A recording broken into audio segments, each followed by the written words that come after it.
Eu estava lendo o livro de Jó hoje, e o versículo 8 do capítulo 1 fala sobre uma investigação. A Bíblia diz assim: e o Senhor disse a Satanás: consideraste o meu servo Jó? Jó 1:8.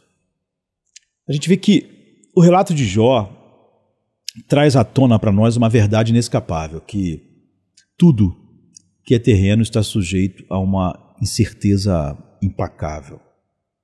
Como o sábio Eclesiastes nos lembra, né? Vaidade de vaidades, tudo é vaidade. Eclesiastes 1:2.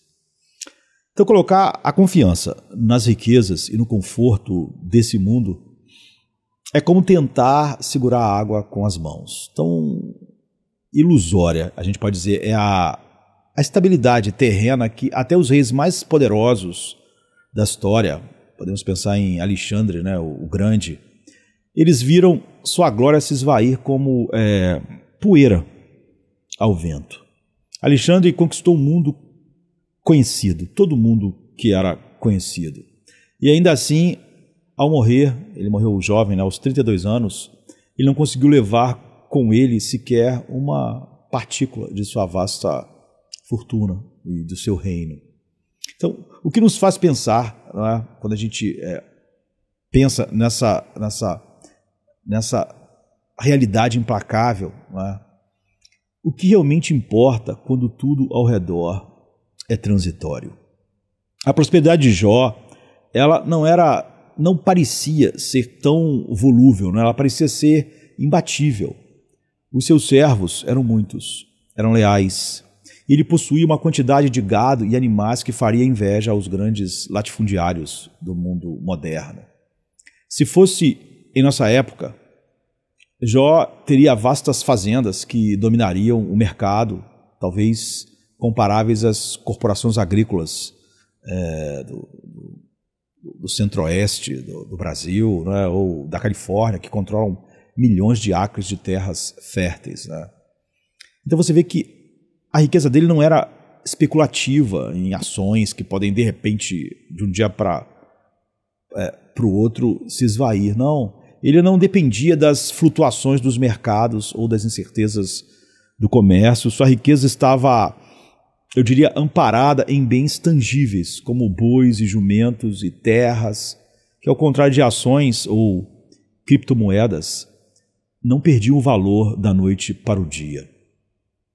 Então talvez seja tentador pensar que, cercado por uma família numerosa, muitos filhos e próspera, e de uma riqueza que não era volátil, sua felicidade estava garantida. No entanto, assim como o naufrágio, né, do Titanic em 1912 revelou a vulnerabilidade dos maiores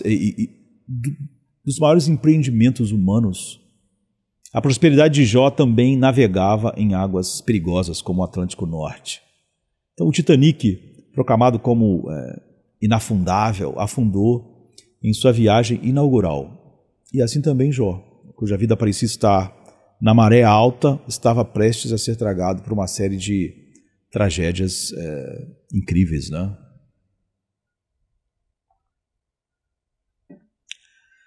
Acima das nuvens, invisível aos olhos humanos, aos nossos olhos, uma batalha muito mais profunda ocorria. E isso me lembra a cena final de O Silêncio dos Inocentes, um excelente filme, né, de 1991, onde a detetive, né, Clarice Starling se encontra finalmente frente a frente com o assassino em uma tensão quase palpável. No caso de Jó, a tensão era cósmica.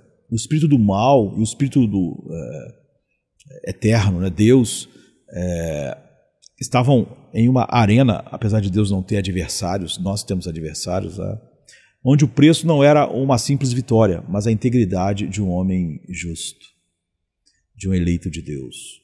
Então, o maligno, Satanás, desfilava pela terra como um general sem oposição. Não tinha oposição, né? Como ele não tem no homem natural. Então, lembrando Júlio César, né, ao cruzar o Rubicão, ele se movia como se estivesse em seus próprios domínios, sem resistência, sem ninguém para desafiá-lo. Mas havia uma exceção. Deus sempre tem suas exceções. Deus sempre tem separado para Ele mesmo, né? Uma porção que Deus tinha reservado Jó para si. Então, quando Deus disse a Satanás: consideraste o meu servo Jó, foi como se estivesse apontando para uma fortaleza inexpugnável no meio de um mundo totalmente decadente. Jó era como a cidade de Esparta em suas glórias, cercada por inimigos, mas inabalável em sua integridade. Na Grécia Antiga, Esparta foi desafiada por inúmeras potências, mas sua força militar e, a gente pode dizer, a disciplina, né, interna a tornaram praticamente impenetrável. Da mesma forma, o coração de Jó estava guarnecido pela integridade e pela lealdade ao Rei dos Céus. Ele realmente tinha um novo coração, era um homem regenerado. Mas o maligno, astuto como sempre, desafiou a integridade de Jó diante de Deus. Segundo Satanás, isso não passava de um reflexo da sua prosperidade, como aqueles que só são leais enquanto a maré está a favor. Satanás argumentava então que Jó servia a Deus apenas porque isso lhe trazia vantagens, lhe trazia benefícios.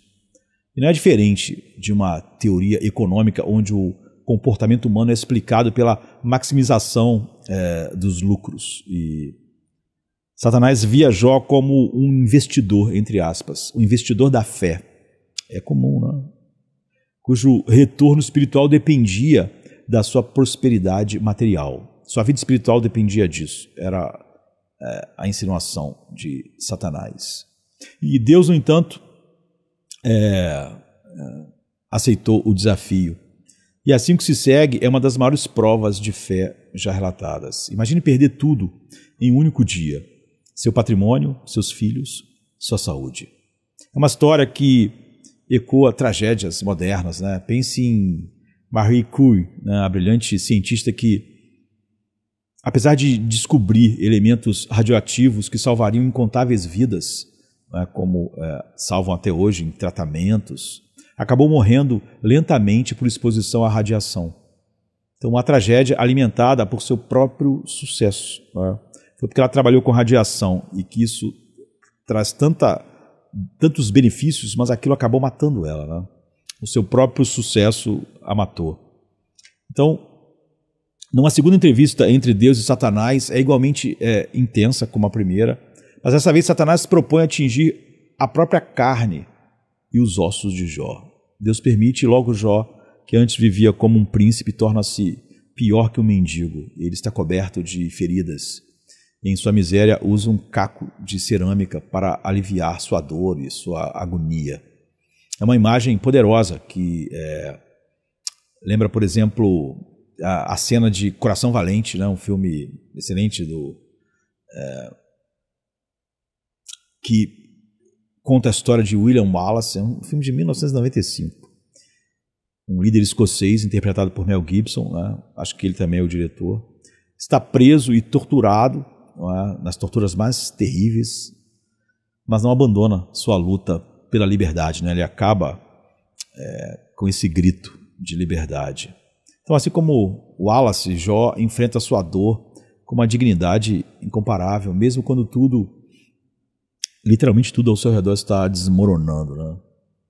Mas por que tanto sofrimento? A resposta pode ser encontrada em uma simples verdade. Tudo nesse mundo é mutável. Ele o fundou, abre sobre as inundações. Davi, na verdade, né? No Salmo 24, verso 2. E essa metáfora descreve perfeitamente a instabilidade da vida terrena. A terra, em sua natureza volátil, é tão instável quanto o movimento das marés, que pode transformar paisagens inteiras em questão de horas. Né? Então, assim como as placas tectônicas que, com um simples movimento, podem alterar a face do planeta e alteram, a vida de Jó foi transformada por forças invisíveis além do controle de Jó. Cientificamente falando, a natureza está em constante mudança. Né? Pense no conceito da entropia, a tendência natural de tudo no universo caminhar para a desordem. Então, assim como as estrelas que um dia irão se apagar, né? Ou os planetas que serão consumidos por seus sóis quando eles estiverem morrendo, as posses e prosperidade de Jó também estavam destinadas a perecer, como todas as coisas. Isso nos lembra que confiar em riquezas ou bens materiais é confiar em algo que inevitavelmente se desintegra.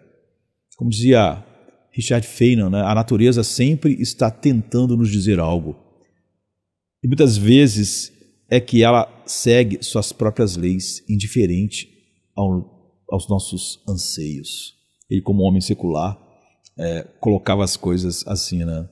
Então, diante dessa realidade, o apelo de Cristo em Mateus 6,20 faz todo o sentido, né? Apegue-se às coisas do alto, onde nem a traça, nem a ferrugem consome, nem o ladrão entra e rouba. Então, no céu, longe da corrupção e do desgaste, está o verdadeiro tesouro. E é nesse contexto que as palavras de, por exemplo, Bernardo de Claraval, o teólogo medieval, ganha vida, né? Elas ganham vida. Ele diz: essa é a verdadeira e principal alegria que não é concebida na criatura, mas concebida do Criador, que, uma vez possuída, ninguém pode tirar de você. Para Jó, o teste estava longe de terminar. Assim como os filósofos estoicos de Roma antiga, que viam o sofrimento como uma forma de crescer em virtude, apesar de não se parecer com o que é o sofrimento na vida de um filho de Deus, Jó enfrentava cada provação com um espírito inabalável. Sua força de caráter é como eu diria, de Marco Aurélio, assim, um imperador filósofo que em seus escritos, né, meditações, refletia sobre como o sofrimento é uma parte inevitável da vida, algo que deve ser enfrentado com coragem e tranquilidade filosófica, não é? Mesmo nós sabendo que isso, na verdade, não é suficiente para sustentar um homem, mas Marco Aurélio fez o que pôde com essa ideia meramente humanista.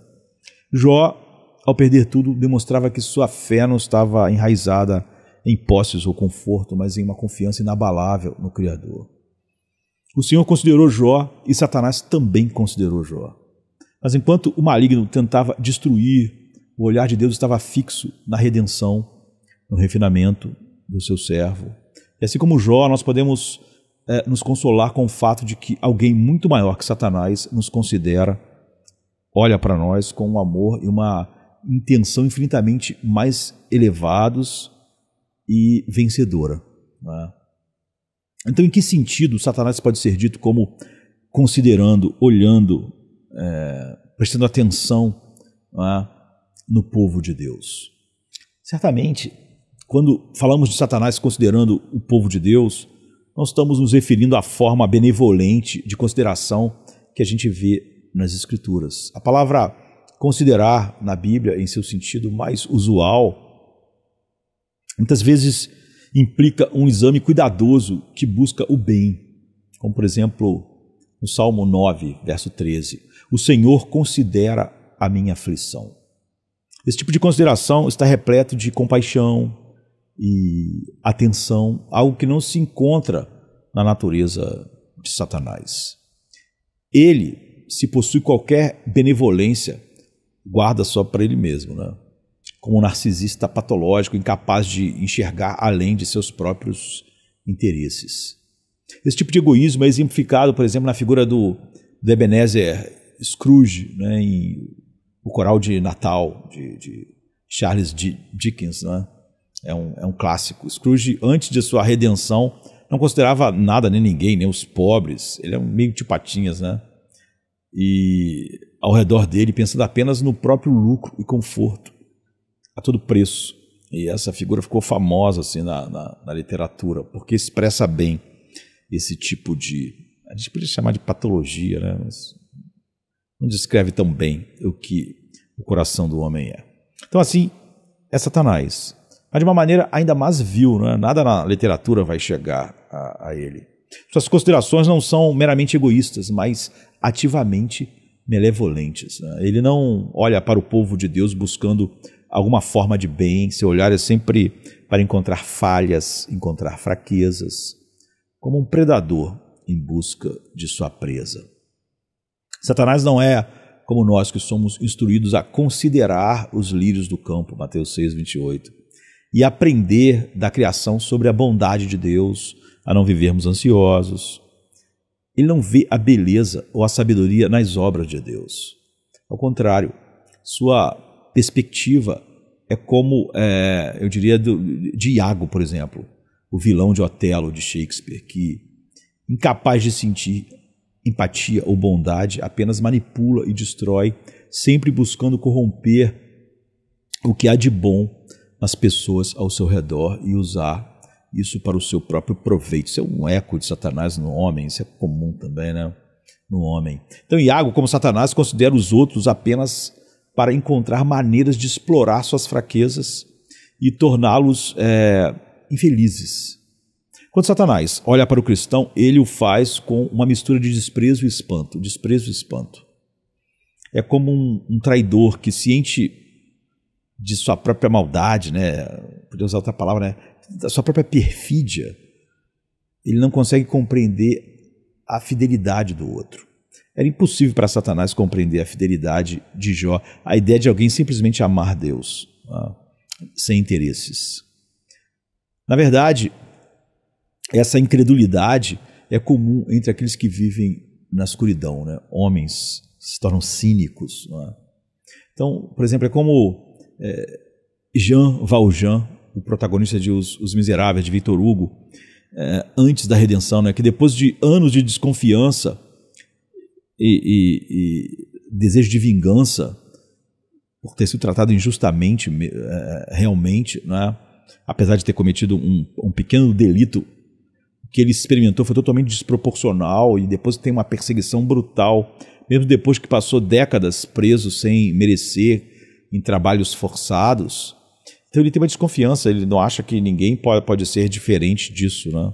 Então ele tem dificuldade em acreditar que o bispo Miriel poderia realmente perdoá-lo e dar-lhe uma segunda chance. E é exatamente a graça que o bispo mostra quando o bispo dá a ele pousada numa noite de tempestade e ele saiu da cadeia, está sendo perseguido por um agente corrupto da justiça, né?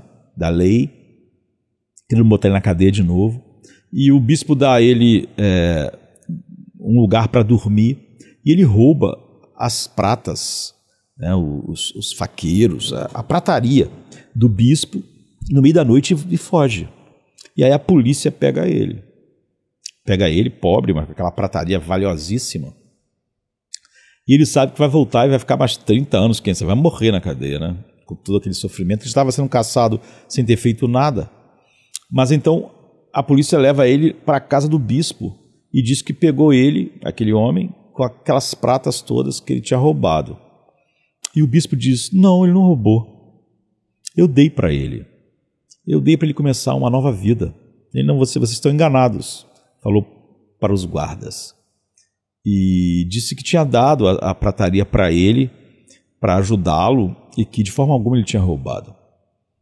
Então, esse é o ponto de virada, não é? De Jean Valjean em Os Miseráveis, de ele começar a acreditar na graça. Você vai ver que toda a obra é entre graça e legalismo, né? E é incrível. Então, Satanás, muito parecido com Valjean em seus momentos mais sombrios, antes dessa transformação, simplesmente não consegue entender como os cristãos podem ser leais a Deus, especialmente quando não recebem recompensas imediatas ou visíveis por sua fidelidade. Essa é a natureza da tentação. Acreditar que todos têm um preço, que a integridade é uma ilusão que pode ser quebrada. Essa ilusão. Satanás, ao observar o cristão, como fez com Jó, está constantemente esperando que ele vacile. Ele está sempre investigando, está sempre atento. É como, eu diria, o vilão Hans Landa de Bastardos Inglórios, né? Um filmaço assim, de 2009, interpretado de maneira brilhante por Christopher Waltz. Então Landa, com sua paciência calculada e malevolência inteligente, ele sempre acredita que pode manipular os outros atraírem seus valores. Satanás, do mesmo modo, vê o cristão e se pergunta: qual será o ponto de ruptura dele? Qual será o ponto de ruptura desse cristão? Quando ele desistirá de sua fé, ou pelo menos irá agir de maneira oposta a ela e depois tentará racionalizar. Mas ao mesmo tempo, Satanás também se maravilha. Quando ele olha para o crente e o vê fiel a Deus, apesar das aflições, ele fica perplexo. Como um cientista observando um fenômeno inexplicável, que ele vai ficar ali, às vezes, a vida inteira observando, tentando decifrar. Então, Satanás olha para a graça que sustenta os cristãos e não consegue compreender sua fonte. Ele deve pensar, um príncipe dos céus cair, como esses simples mortais feitos de barro conseguem se manter fiéis?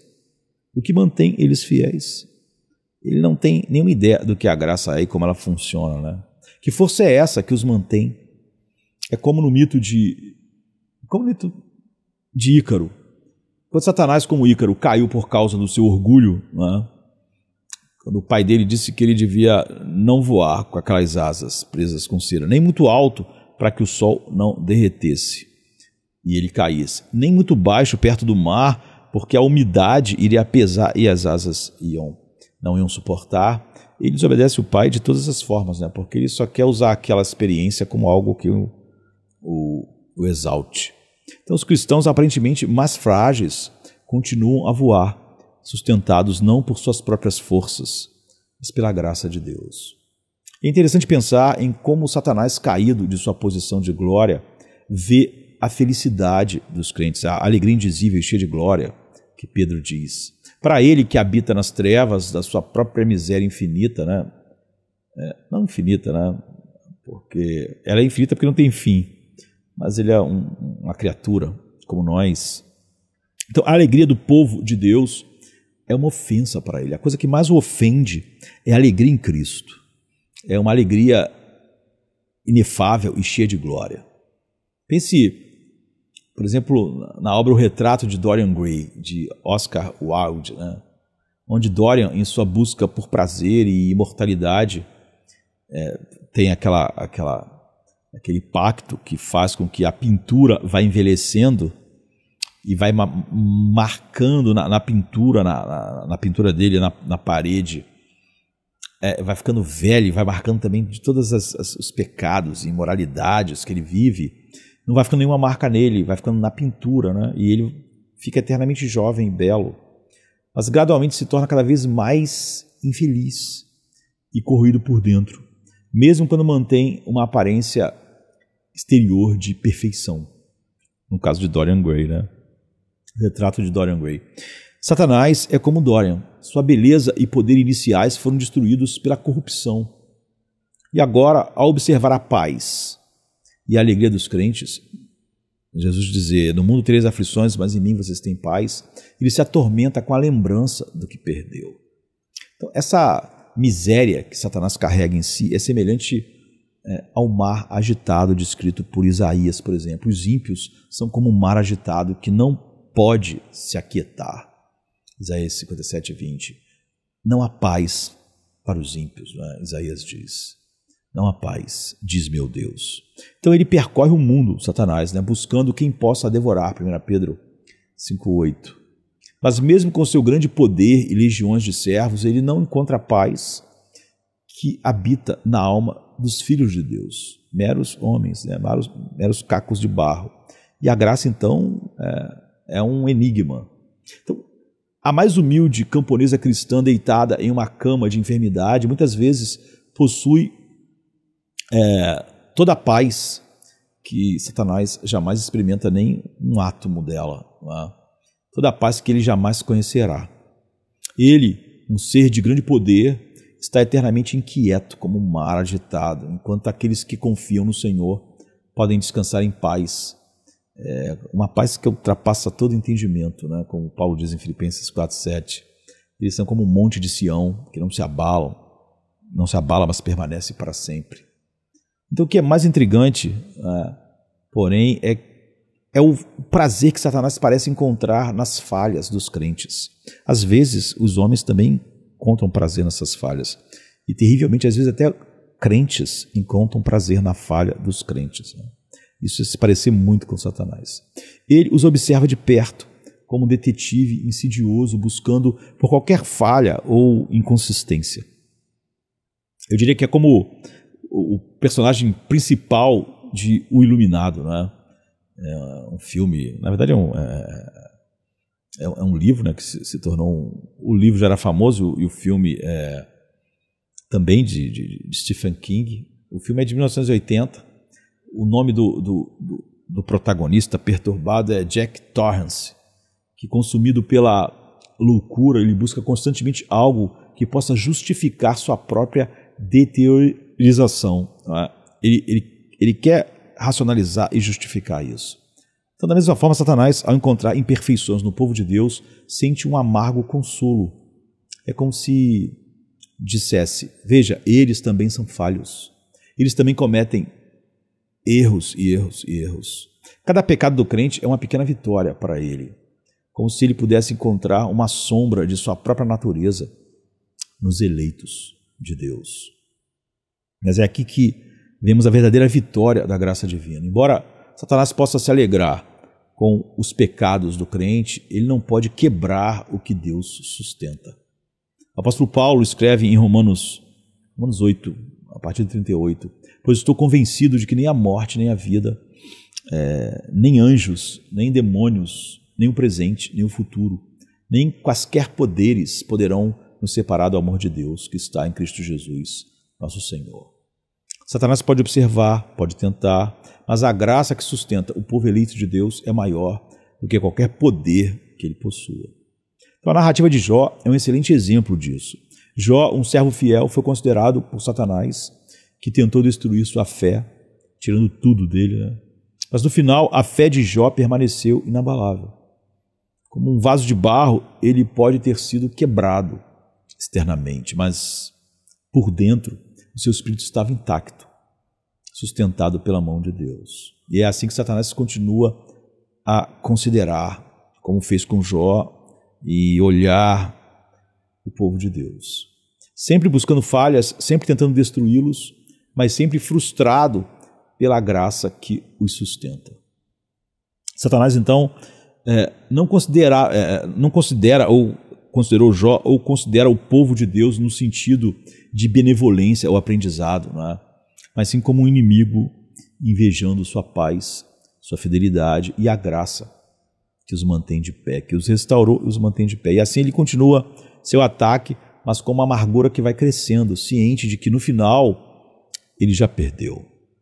Então, quando Satanás considera Jó, esse é apenas o ponto de partida da sua estratégia, algo que mal arranha a superfície do que está em jogo. Ele exatamente observa o povo de Deus, especialmente os mais eminentes entre eles, como verdadeiros obstáculos ao seu avanço. Para ele, homens como Jó representam barreiras tão imponentes quanto uma cadeia de montanhas. Eu diria que ele é como um engenheiro que, ao construir uma ferrovia ou uma rodovia, encara colinas e rios e, sobretudo, uma grande montanha onde terá que gastar anos para perfurar um túnel, né? Assim, Satanás, ao traçar seus planos de domínio sobre o mundo, enxerga os santos como esses desafios monumentais. Pense em homens como Martim Lutero. Satanás certamente passou muito tempo pensando em como neutralizá-lo. Eu poderia dominar o mundo inteiro. Satanás deve ter pensado, se não fosse por aquele monge teimoso, né? Toda a igreja quase estava em minhas mãos. Lutero, né? Aquele monge, ele está no meu caminho. Lutero, com sua coragem e convicção dadas por Deus, né? Operadas pela graça, ele derrubou o meu primogênito, né? O Papa. Se eu pudesse removê-lo, não me importaria com 50 mil santos menores. Então Lutero era uma pedra no sapato do inferno. E por isso Satanás o considerou atentamente, assim como, eu diria, um um general, né, imperador Napoleão, que enfrentou múltiplos exércitos europeus simultaneamente, mas sempre tinha que lidar com o pesadelo russo durante sua campanha em 1812. Satanás então via Lutero como um obstáculo central, o maior inimigo à sua tentativa de domínio total, uma pedra no sapato. Ele via Jó assim também. Então, essa consideração especial não é reservada apenas aos grandes reformadores ou pessoas como Jó. Aqueles que estão na linha de frente do trabalho de Deus, como ministros, missionários e outros que se destacam na fé de várias maneiras, podem esperar o olhar penetrante de Satanás sobre eles. De maneira ainda mais intensa. Todos estão, né? Mas esses ainda vão estar mais com um escrutínio e uma investigação ainda mais intensa. Satanás, como um comandante militar astuto, certamente observa os líderes que carregam estandartes no campo de batalha. Ele sabe que se o portador do estandarte cair, a moral do exército se abala e a vitória se torna mais fácil de alcançar. Então, esse princípio é semelhante ao que a gente vê, por exemplo, em obras como O Gladiador, né, do filme de 2000, né, 24 anos já, passa rápido. Quando Maximus, né, o general romano, é traído e afastado da sua posição de comando. A queda de um líder poderoso causa desorganização e enfraquece as forças dos seus seguidores. E Satanás, sendo um mestre da estratégia, visa os portadores de estandartes espirituais para garantir que a resistência contra ele seja enfraquecida. Então, se você de algum modo se destaca por sua generosidade, fé ou proximidade com Deus, deleite em Cristo, é provável que você também se torne um alvo mais escrutinado, né? Como eu disse, todos são, mas há essas nuances. Então, assim como os pássaros sempre picam as frutas mais maduras da árvore, ele direciona seus ataques aos crentes que produzem mais frutos espirituais.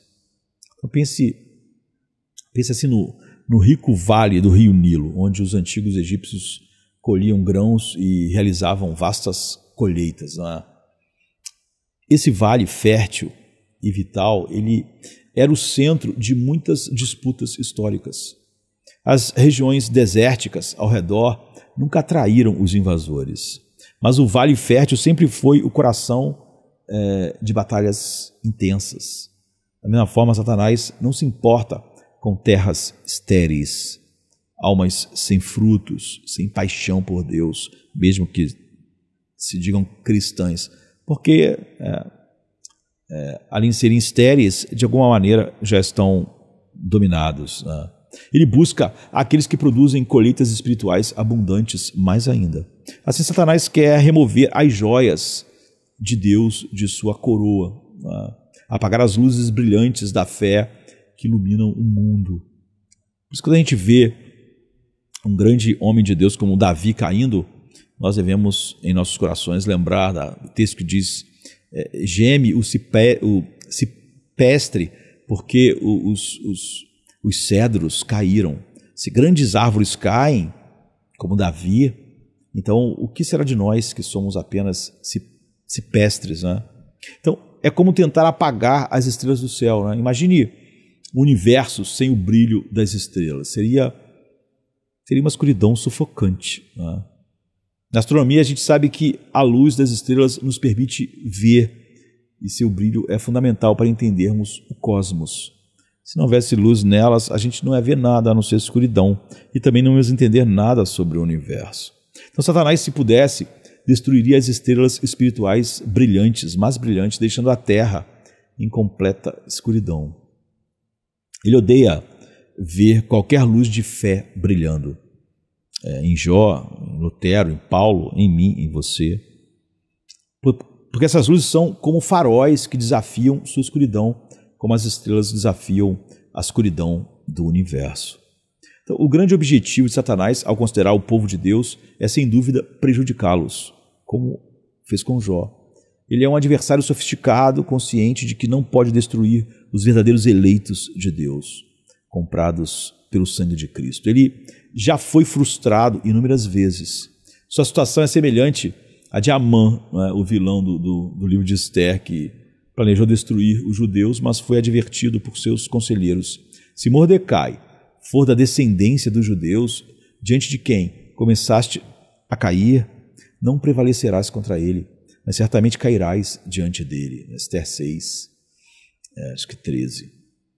Satanás sabe que sua luta contra os eleitos de Deus é fútil, mas isso não o impede de tentar causar o máximo de dano possível.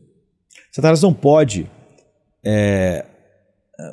espiar os decretos secretos de Deus. Ele não tem acesso ao livro da vida. Ele só pode julgar pelas ações externas dos crentes, da mesma forma que fazemos. No entanto, sendo um observador mais experiente e hábil, né, com séculos e séculos, milhares de anos de prática, ele pode fazer julgamentos mais precisos. É como um jogador de xadrez experiente que, após milhares de jogos, consegue prever os movimentos do adversário com base em pequenos, mínimos detalhes. Então, Satanás vê ações e sinais que nós, muitas vezes, ignoramos. No entanto, ele também pode se enganar. Assim como grandes estrategistas militares ao longo da história cometeram erros fatais ao subestimar seus adversários, como Napoleão, por exemplo, na Rússia, como Hitler na Rússia. Então, mesmo com toda a sua astúcia, Satanás não consegue prever todos os movimentos de Deus. É óbvio que não. Em relação a Deus, ele está tão no escuro quanto toda a criação. Então, assim como a gente estava falando em Alexandre, né? Alexandre o Grande tentou conquistar o mundo, mas foi impedido por limites naturais e desafios imprevistos. Satanás enfrenta limites em seu conhecimento. Embora Alexandre tenha conquistado vastos territórios, ele morreu aos 32 anos no auge do seu poder, sem ver a totalidade do seu império consolidada. Da mesma forma, a gente podia dizer que Satanás vê a batalha contra os eleitos de Deus como uma luta contínua, sem garantia de sucesso, ou na verdade na certeza do insucesso. Mas ele causará todo o dano possível, porque ele também não sabe quanto dano ele pode causar até causá-lo. Então ele percorre o mundo, como Pedro nos adverte, procurando a quem possa devorar. 1 Pedro 5,8. Ele ataca todo o povo de Deus sem saber com certeza o que irá acontecer, quem poderá cair, de que forma. Esse tipo de ataque nos lembra as práticas militares dos exércitos antigos, como o exército romano, por exemplo, que, a não saber onde exatamente o inimigo estava escondido, disparava flechas em todas as direções, esperando que alguma atingisse o alvo. Satanás, sem saber a quem pode destruir, tenta derrubar todo mundo, né? Todos os crentes, jogando suas setas inflamadas, né? Como Efésios 6,16 diz. E entre os 12 ele acertou um. Né? Então, contra os seguidores de Deus, ele age assim. Mas Satanás não luta sozinho, ele tem um vasto exército de espíritos sob seu controle. Ele é como um general do Império Mongol que comanda suas hordas para atacar em várias frentes simultaneamente. Gengis Khan, né, por exemplo, ele coordenou vastas invasões de territórios usando generais subordinados que seguiam suas ordens com precisão e se tornou o maior império de todos os tempos, né, o Império Mongol. Então assim Satanás comanda legiões de demônios para fazer o seu trabalho como um mestre de marionetes que manipula suas marionetes à distância. Embora Satanás não possa destruir os eleitos de Deus, ele certamente pode tentar preocupá-los, atormentá-los e perturbá-los, deixá-los ansiosos, atingir sua paz. Ele não gosta de ver o povo de Deus em paz, porque isso é uma imagem do próprio Cristo, da paz dele. Então, a ideia de crentes felizes em Deus e contentes com Deus é para ele como o som de unhas raspando, né, um quadro assim, que ele é insuportável. Né? É por isso que ele busca todos os meios possíveis para perturbar essa felicidade, essa comunhão. Como o personagem de Max Cady, né, em Cabo do Medo, outro filmaço, né, de 1991, interpretado por Robert De Niro.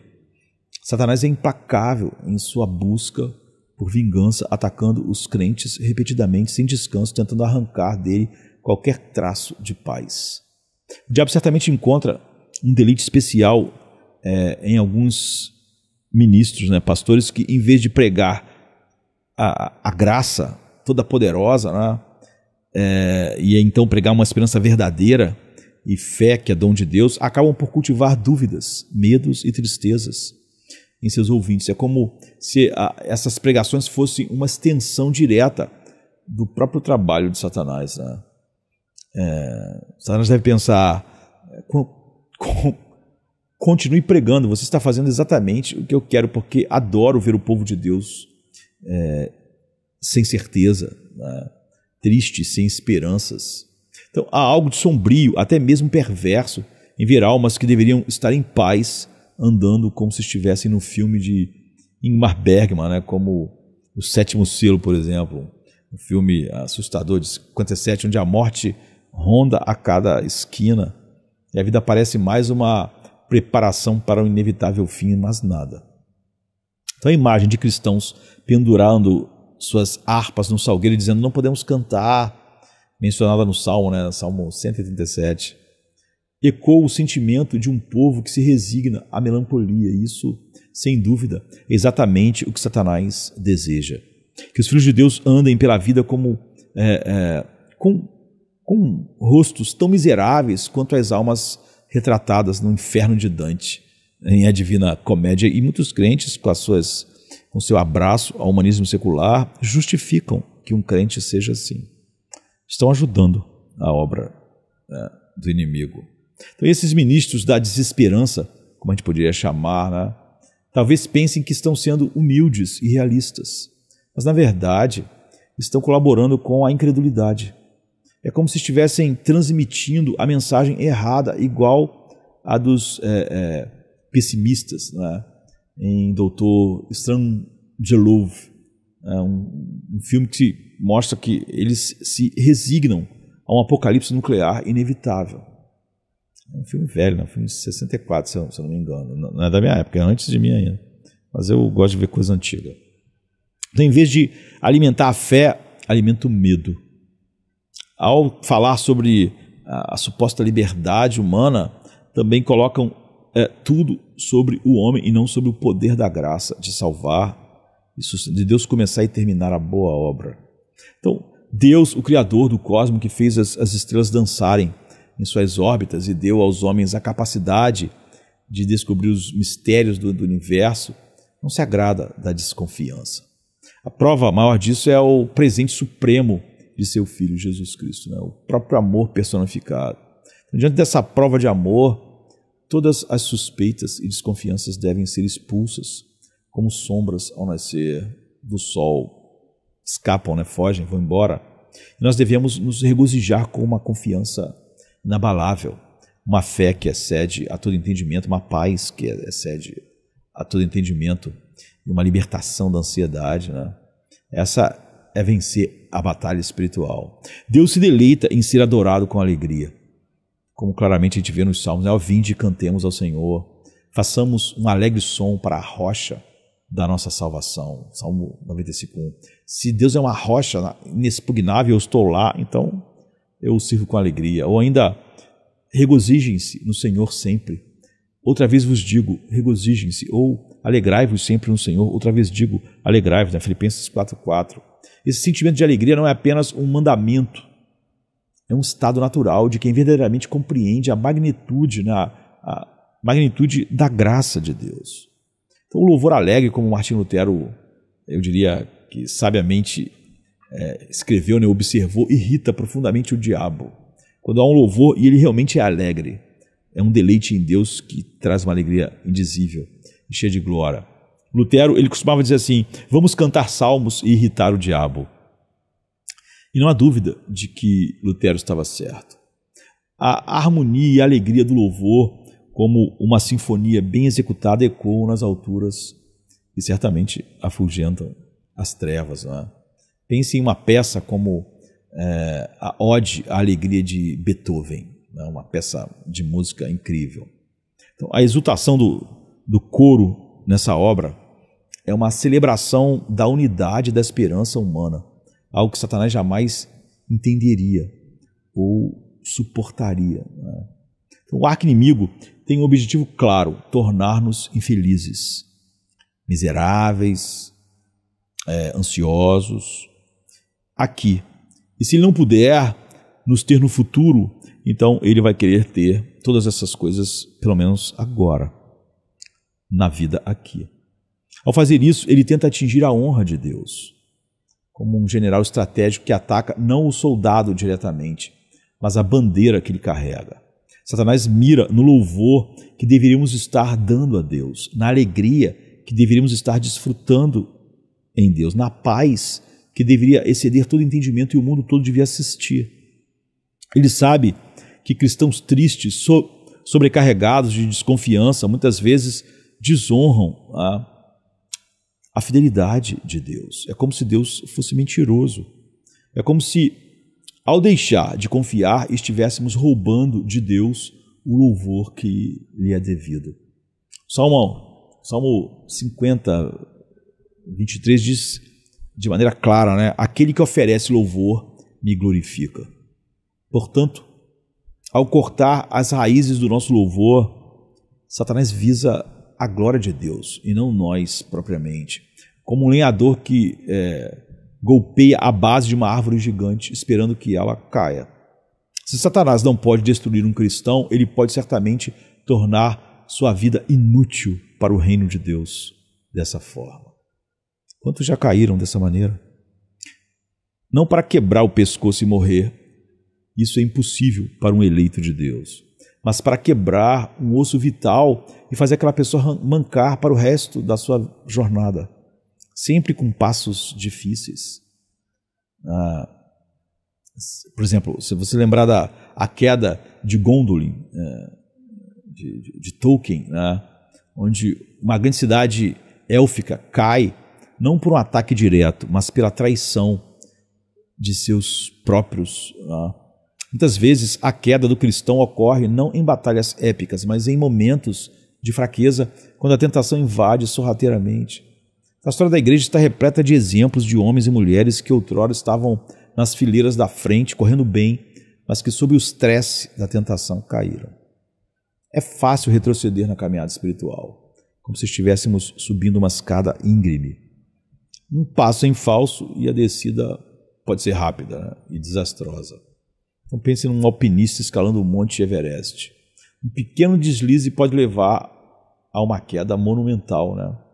Então, da mesma forma, um cristão pode logo se desviar e apagar sua luz. Como uma vela que se apaga com um sopro do vento, né, assim. O fogo da fé pode se quase apagar temporariamente, e acendê-lo não é tarefa fácil. No entanto, a graça de Deus ainda sustenta a fé dos eleitos. Então, lembremos de Pedro, por exemplo, que após negar Jesus, 3 vezes foi restaurado por Cristo. Mas as cicatrizes permanecem. A utilidade pode ser limitada após uma grande queda. Então, é por isso que Paulo exorta a nós a ficar firmes. Efésios 6,13, né? Como colunas na casa de Deus.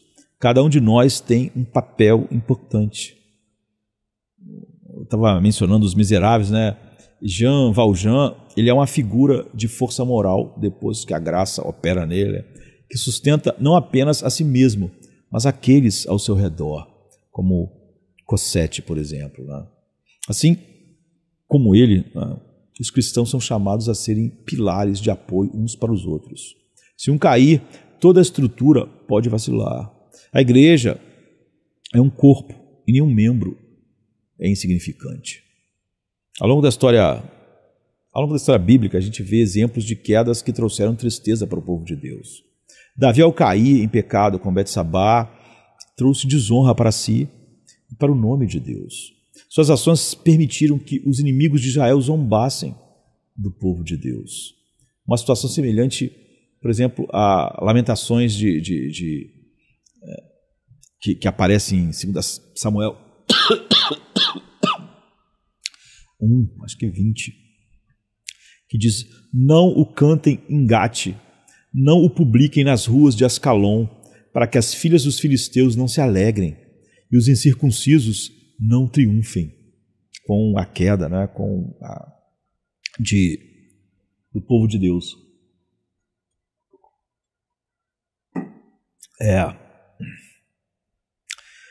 O mesmo pode acontecer conosco. Nossas quedas, grandes ou pequenas, são uma oportunidade para os inimigos de Deus zombarem, dizendo: era isso que a gente queria ver. Como em Júlio César, de Shakespeare, quando Brutus, ao trair César, se torna o símbolo da fragilidade da confiança humana, do cinismo, né? Satanás celebra quando vê um crente tropeçar. Que Deus nos conceda a graça de resistir às armadilhas de Satanás. Assim como os engenheiros que projetaram, né, a grande muralha da China para impedir os invasores, nós devemos fortificar nossas almas contra os ataques do maligno. Às vezes a gente não tem esse mesmo cuidado, né, que países ou que reinos tiveram, como aquele de construir a grande muralha da China. A grande muralha foi projetada para resistir a arietes poderosos e às investidas de hordas invasoras, e assim também devemos construir nossas defesas espirituais.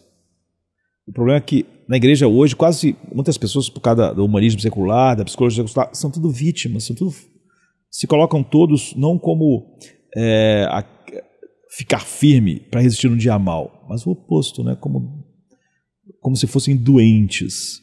Satanás pode calcular nossas fraquezas, mas se nós estivermos firmados em Deus, suas catapultas, né, seus arites não conseguirão derrubar nossas muralhas espirituais. Após tentar de todas as formas, ele será forçado a recuar como um general derrotado, após cercar uma cidade inexpugnável, incapaz de derrubar nenhuma pedra de suas muralhas. Então, antes da gente avançar, talvez você se pergunte por que Deus permite que Satanás continue observando e tentando o seu povo de forma tão implacável, como fez com Jó e continua. Uma pergunta que ressoa profundamente ao longo da história da teologia, da filosofia. Uma possível resposta é que Deus, em sua infinita sabedoria, sabe o que é para a sua própria glória, né? Mais do que qualquer um de nós poderia saber. Então, como diz o livro de Jó, Deus não nos dá conta de seus assuntos. Ele nunca deu a Jó. Nem precisa justificar seus decretos perante nós. Há uma dimensão misteriosa aqui, um pouco como o dilema central de Blade Runner, né?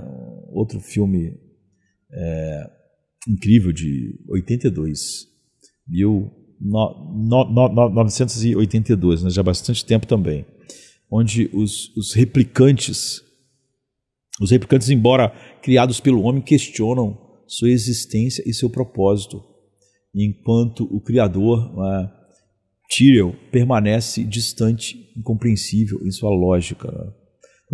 Da mesma forma, Deus, em sua soberania, decretou a existência do mal por razões que, apesar de a Bíblia nos dar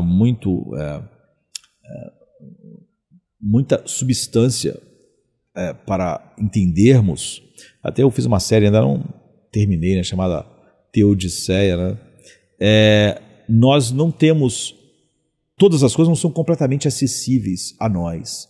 Satanás, apesar de seu papel maligno, ainda existe e age no mundo, porque por razões que desafiam, muitas das vezes, em muitas situações, nossa compreensão, Deus decreta isso, né? E ele existe, como nós, como todos os homens, mesmo aqueles que estão vivendo e vão viver e morrer, como inimigos de Deus, existem, respiram e se movem em Deus. Essa, entre aspas, luta justa entre o pecado e a santidade, entre a graça e a astúcia, é parte do quadro maior da redenção. É como um embate épico entre o bem e o mal retratado em tantos mitos e histórias clássicas, né? Pense, por exemplo, na eterna batalha entre, para a gente não ir muito longe, Luke Skywalker e Darth Vader em Star Wars, onde o mal personificado ali na figura do Vader ainda tem um papel crucial na jornada de redenção e crescimento de Luke. Assim, a presença contínua de Satanás no mundo faz parte dessa grande narrativa cósmica, né? Por mais desconfortável que seja, as tentações acabam servindo a um propósito maior para o povo de Deus. Como Fénelon, o teólogo místico francês, observou com certa sabedoria, as tentações são como uma lima que tira a ferrugem da autoconfiança. Imagine um velho instrumento de ferro enferrujado e inútil, até que uma lima passe por ele, removendo as camadas de corrosão e revelando o metal puro e funcional ainda por baixo daquilo tudo. Assim, as provações e tentações muitas vezes nos purificam, removendo as ilusões que temos sobre nossa própria força, por exemplo, né? Como com Pedro e como eu e você. Então, essas tentações nos fazem lembrar que somos vulneráveis e que, por mais que desejemos ser independentes, precisamos desesperadamente o tempo todo de Cristo. E sem Ele, não é que nós não... muitas pessoas pensam que o homem é salvo por Deus, depois Ele que vai perseverar. Nós não íamos perseverar nem um dia sequer. Então, é como a famosa linha de Sherlock Holmes em O Signo dos Quadros, né? Ele diz: o que você faz quando elimina o impossível? O que resta, por mais improvável que seja, deve ser a verdade. É assim que ele diz que a mente dele funcionava. O que você faz quando elimina o impossível? O que resta, por mais improvável que seja, deve ser a verdade. No caso das tentações, o que resta quando eliminamos nossa autoconfiança é a verdade de que nossa força vem de Deus, não de nós mesmos. Essa é a verdade. Um velho puritano experiente observou que não ser tentado é, paradoxalmente, a pior tentação de todas. É um pensamento intrigante, mas faz sentido se nós considerarmos que a tentação mantém a mente alerta, o espírito vigilante. Sem tentação, nós podemos nos tornar complacentes, permitindo que a carne e o sangue nos governem. Um filme chamado A Origem, né? Um filme de 2010, eu acho. O personagem de Leonardo DiCaprio vive em um estado de constante vigilância enquanto tenta distinguir entre realidade e sonho. Da mesma forma, a tentação é como o som horrível no ouvido de um sentinela, garantindo que ele permaneça acordado e atento, né? Se o inimigo está às portas, o soldado nunca dorme. E a presença de Satanás nos mantém firmes em nossa vigilância espiritual. Então é curioso pensar em como até os desafios podem nos aproximar de Deus e como Deus os usa. Como uma criança que corre para os braços do seu pai quando um cachorro grande late para ela. Ela estava andando, largou a mão do pai, estava correndo na frente. Estava muito confiante, né, a criança. Mas aí aparece um cachorro e late, ela corre e segura a mão do pai. Os ataques de Satanás muitas vezes nos fazem buscar refúgio mais profundo em Cristo do que estávamos fazendo. E aqui entra uma verdade paradoxal, né? O diabo, em sua tentativa de nos afastar de Deus, muitas vezes nos empurra exatamente para Ele. Essa ideia é semelhante à noção encontrada em, por exemplo, O Senhor dos Anéis, quando Gollum, o personagem desprezível e traiçoeiro, né, desempenha um papel crucial na destruição do Um Anel. Embora Gollum buscasse servir a seus próprios interesses egoístas o tempo todo, suas ações acabaram ajudando a causa da salvação da Terra-média. Da mesma forma, Satanás, mesmo em suas tentativas de nos destruir, muitas vezes é um catalisador para nos aproximarmos de Deus. Assim, Deus, de alguma maneira, protege mesmo os eleitos do mal, usando o maior mal. Essa luta espiritual exige que sejamos sóbrios e vigilantes, como Pedro nos adverte em 1 Pedro 5:8. Porque nosso adversário, ele diz, o diabo anda ao redor, rugindo como um leão, procurando a quem possa devorar. Então a imagem do leão faminto é uma imagem poderosa que Pedro está usando aqui. É uma lembrança de que, embora estejamos envolvidos em uma luta invisível, essa batalha é real.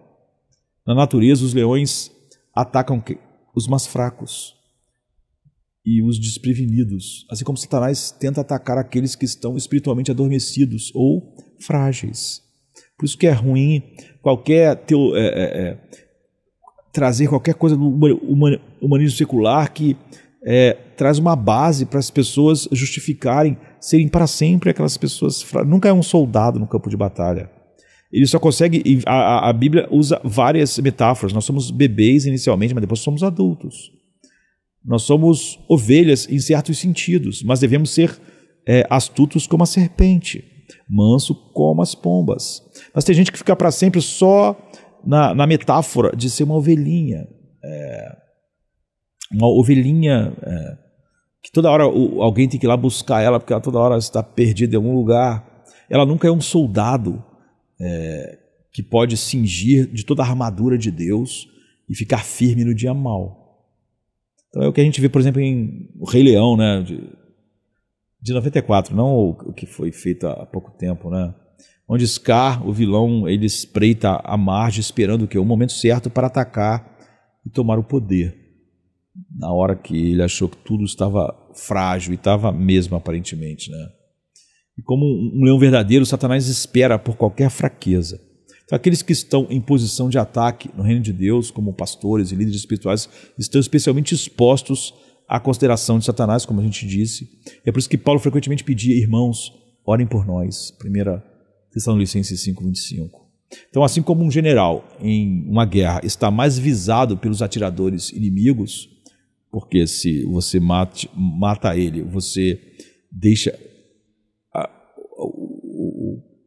os soldados acéfalos, né? Os líderes espirituais são alvos principais desses ataques. Quando Napoleão Bonaparte liderava seu exército em batalha, ele sabia que sua presença era crucial para a moral das tropas, então ele tinha que ficar lá. Da mesma forma, quando Satanás mira nos líderes, ele tenta minar a força de todo o exército espiritual que está sob seus cuidados. Então, um líder que cai pode abalar toda uma congregação, ou, dependendo de quem ele é, toda uma geração. Isso também nos lembra de eventos históricos, como, por exemplo, na Segunda Guerra Mundial, quando os aliados realizaram, por exemplo, a Operação Chastise, que ficou conhecida como o ataque às represas de Ruhr, na Alemanha. Então, ao atingir pontos estratégicos como as represas, eles sabiam que poderiam enfraquecer a estrutura de poder dos nazistas, causando grandes inundações e interrupções no fornecimento de energia. Então, a ideia é a mesma, né? Da mesma forma, Satanás ainda mira em nossos pontos estratégicos, buscando destruir ou, no mínimo, enfraquecer a minha e a sua utilidade no reino de Deus. Contudo, é nas orações e no poder de Deus que encontramos força para resistir. Somos chamados a apoiar uns aos outros e a orar uns pelos outros. Nossas orações pelos líderes espirituais não são apenas palavras vazias, elas são como escudos invisíveis, como o escudo protetor em torno de Asgard, no universo de Thor, que impede que os inimigos ataquem diretamente a cidade celestial lá. Essas orações erguem uma barreira espiritual contra as flechas inflamadas do maligno. É por isso que Paulo pede tanto as orações.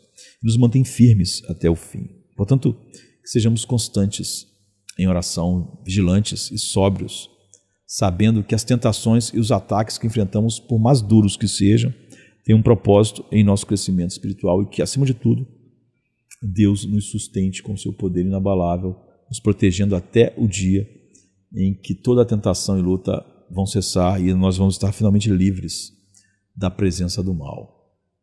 Então, o que é que Satanás considera com o propósito de prejudicar o povo de Deus? Satanás não tem o mesmo conhecimento completo e perfeito de Deus, é óbvio, não é uma criatura. Ele não vê tudo e todos em sua totalidade. No entanto, com milhares de anos de experiência, Satanás certamente acumulou um vasto repertório de conhecimento sobre a humanidade. Ele não se cansa, nem dorme. É como um jogador de xadrez veterano que, após tantas partidas, como eu falei, ele pode antecipar os movimentos dos seus oponentes com base naqueles pequenos sinais, porque ele estudou os maiores e menores, tanto os mais poderosos quanto os mais humildes entre os homens, em todos esses séculos aí, que a gente não sabe quantos, e conhece muito bem as molas e as engrenagens que movem a ação humana.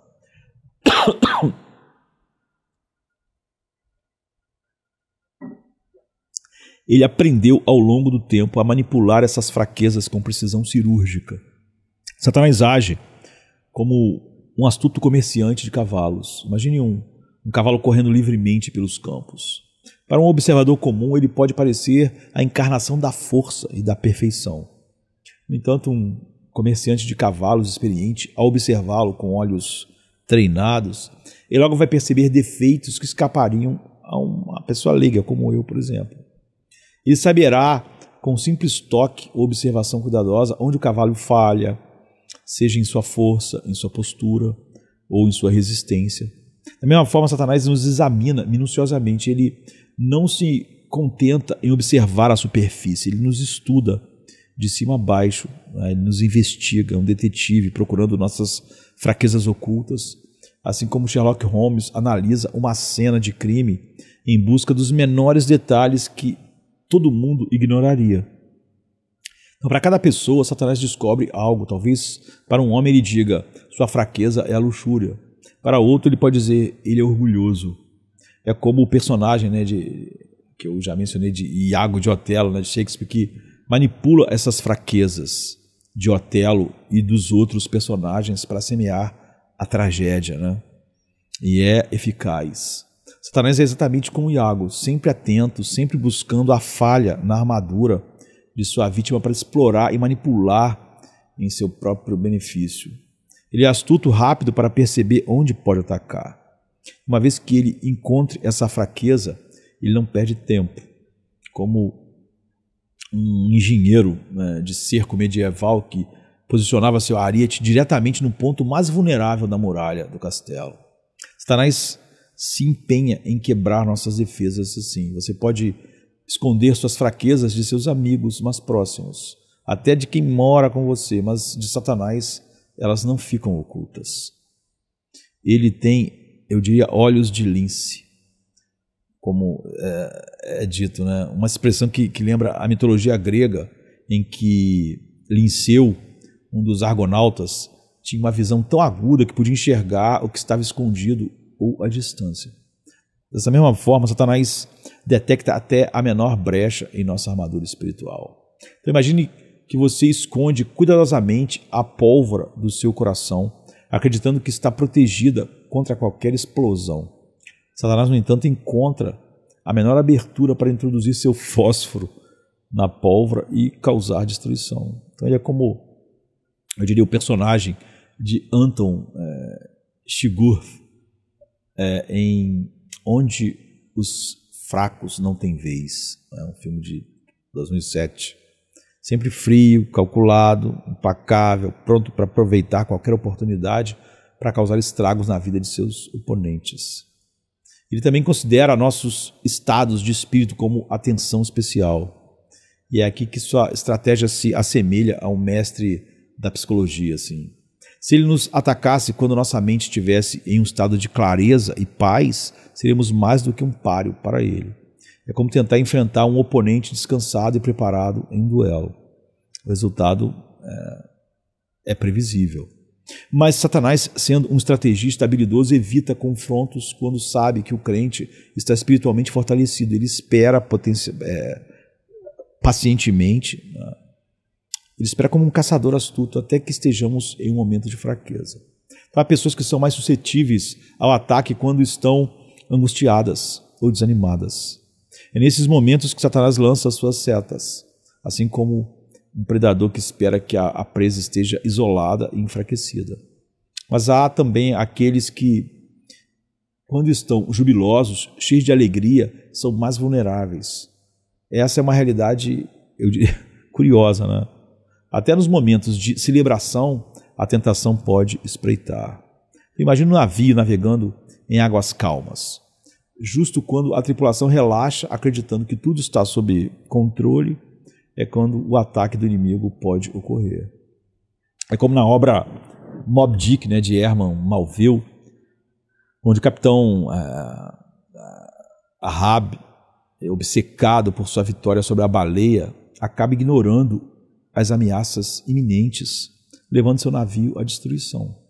Satanás também sabe como trabalhar com o tempo, a temperatura emocional e as condições internas de nossas almas. Ele é como um químico que sabe que certas reações só acontecem em determinadas temperaturas e condições.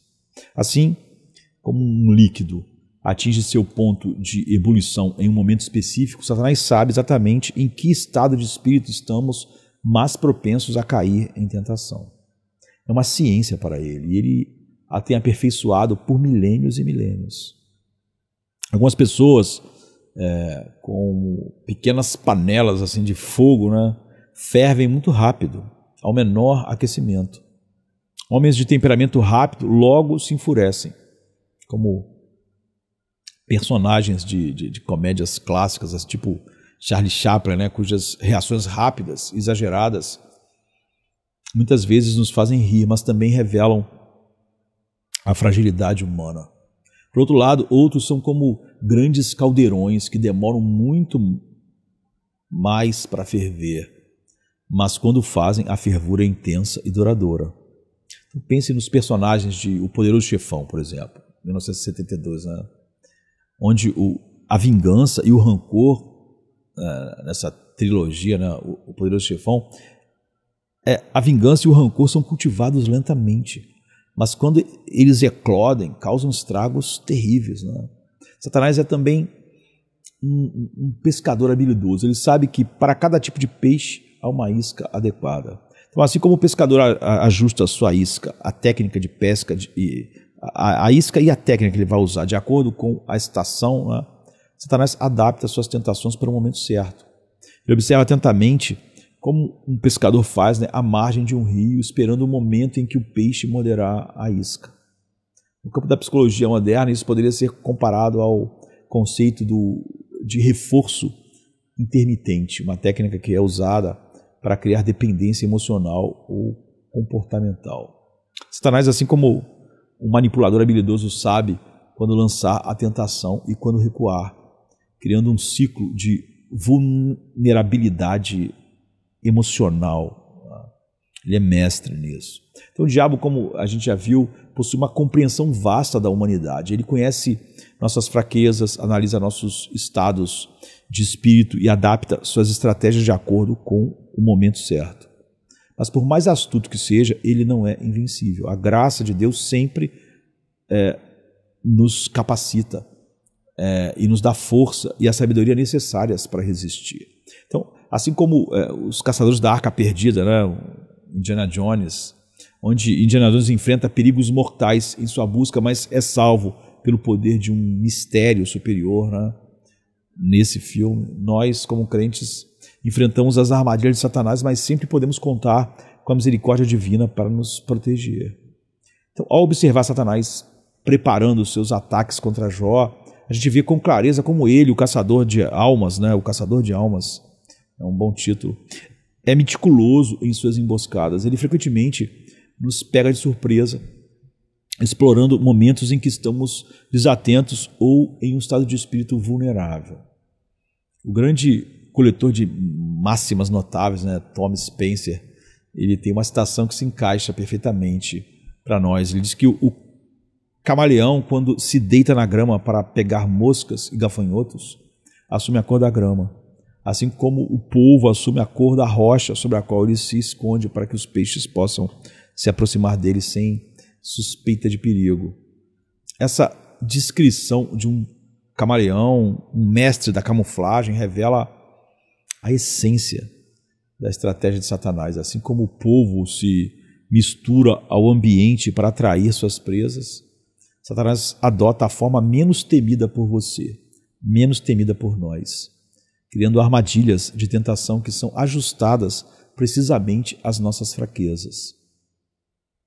É como a cena no filme Parque dos Dinossauros, por exemplo, de 93, onde o T-Rex se esconde no silêncio antes de atacar sua presa. Eles estão com medo, mas de repente, daquele silêncio, vem uma certa confiança e de repente... Da mesma forma, Satanás sabe como esperar pacientemente, oculto nas sombras de nossas vidas, até um momento oportuno para atacar. Então, ele, como qualquer caçador astuto, se adapta ao vento, né? Ou seja, às circunstâncias e às fraquezas individuais de cada um de nós. Um caçador nunca vai ficar a favor do vento, ele fica contra o vento, né? Ele nos empurra na direção em que já estamos inclinados a ir devido à nossa pecaminosidade, às fragilidades da nossa natureza. Então, pense na obra que eu mencionei, o retrato de Dorian Gray, de Oscar Wilde, né? Dorian, cuja fraqueza é sua vaidade e desejo por prazeres carnais, é manipulado pelo Lord, né? Lord Henry, que o leva cada vez mais fundo no abismo da sua própria destruição. Então Satanás é como o Lord Henry, né? Conduzindo-nos suavemente para as armadilhas espirituais, ajustando suas tentações àquilo que nossa carne já deseja, de maneira peculiar. O nosso conhecimento em questão de fé é falho. Nós temos um conhecimento deficitário. Satanás sabe como plantar sementes de erro, transformando o ceticismo saudável em uma dúvida destrutiva. Se nossa consciência é sensível, ele nos tenta a sermos excessivamente sensíveis, escrupulosos, o que pode nos levar a uma rigidez espiritual paralisante.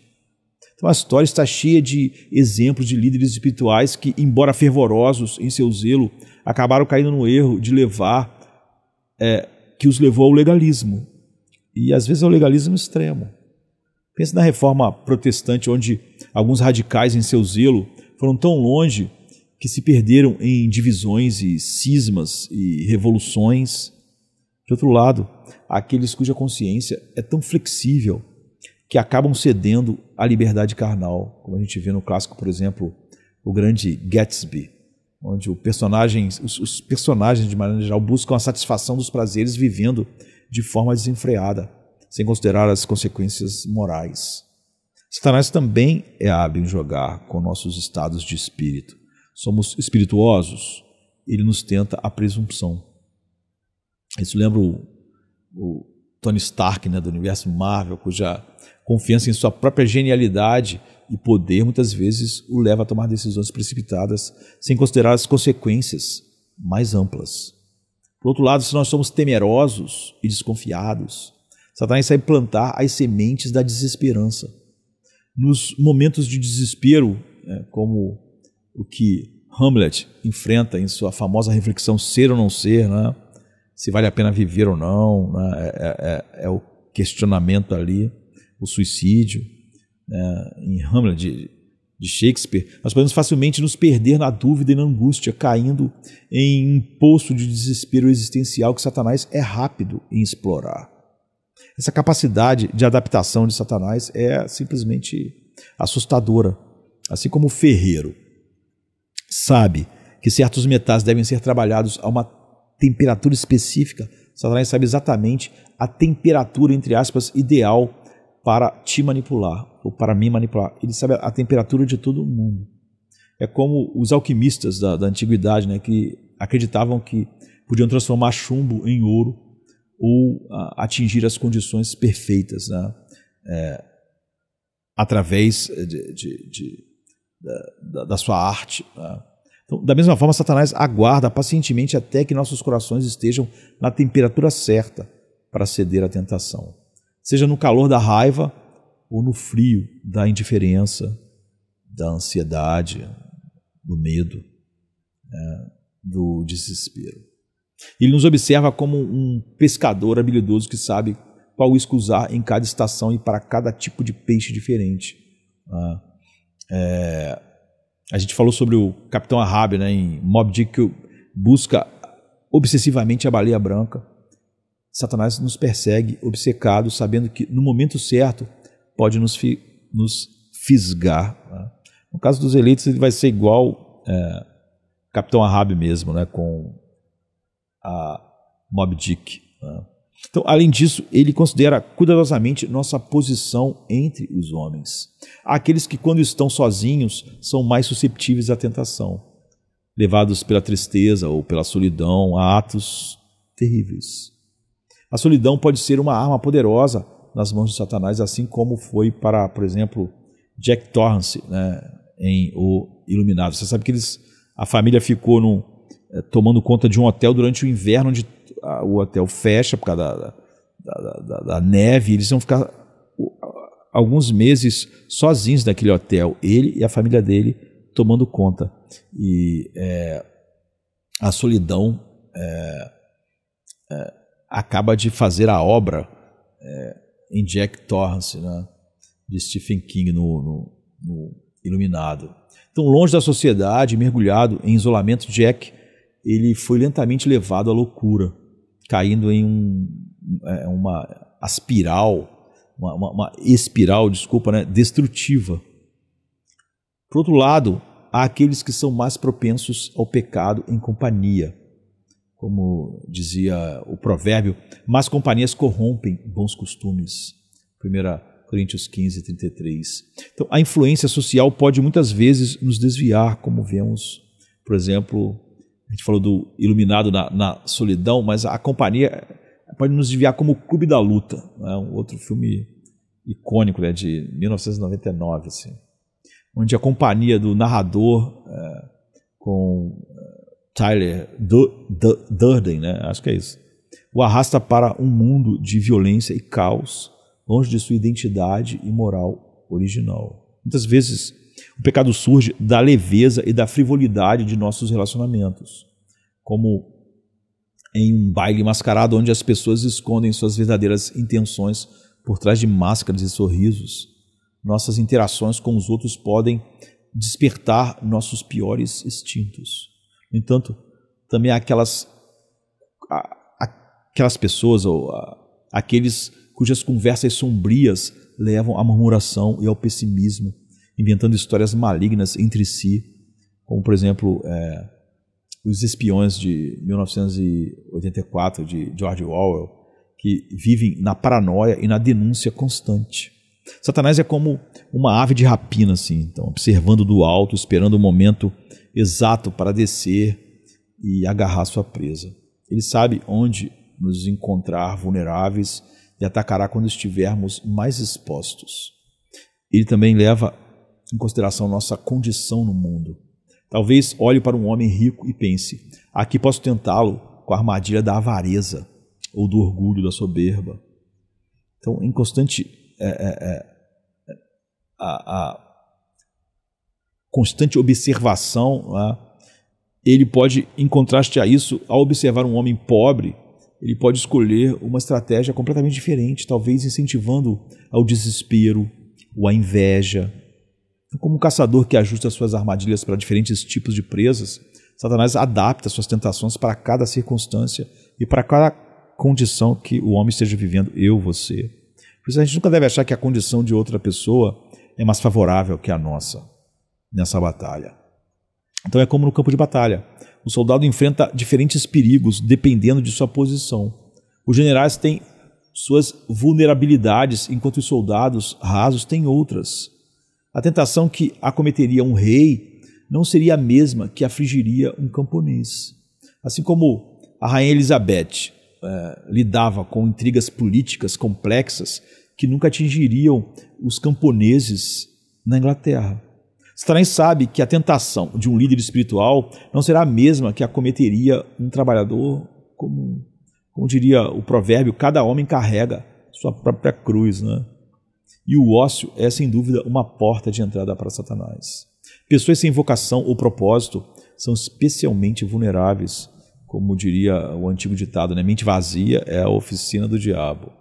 Então pense, por exemplo, em O Senhor das Moscas, de William Golding, onde sem a estrutura da civilização,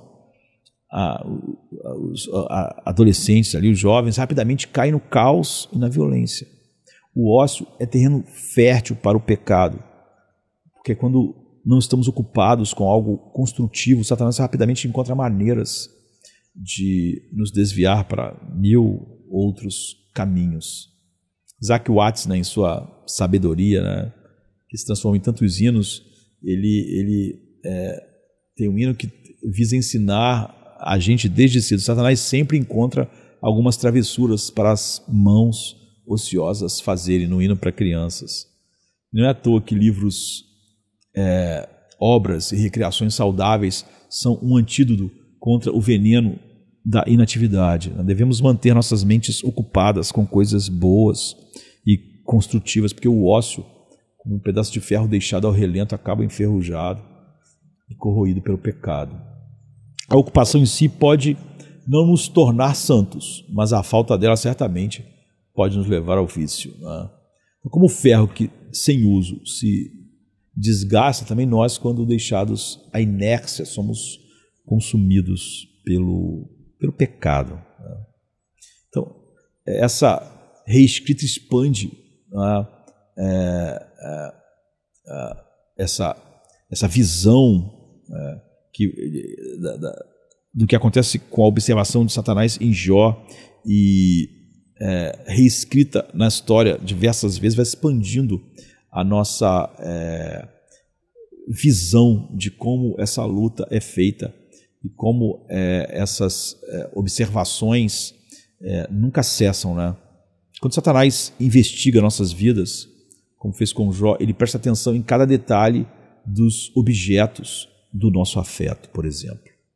Não há dúvidas de que, ao circular pela casa de Jó, ele o observou com a mesma atenção cuidadosa que, eu diria, os ladrões dedicam ao planejamento de um assalto a uma joalheria, a um banco. Eles estudam cada porta, cada janela, cada fechadura. Observam até a casa ao lado, os prédios ao lado, sabendo que pode ser útil acessar o tesouro por um caminho indireto.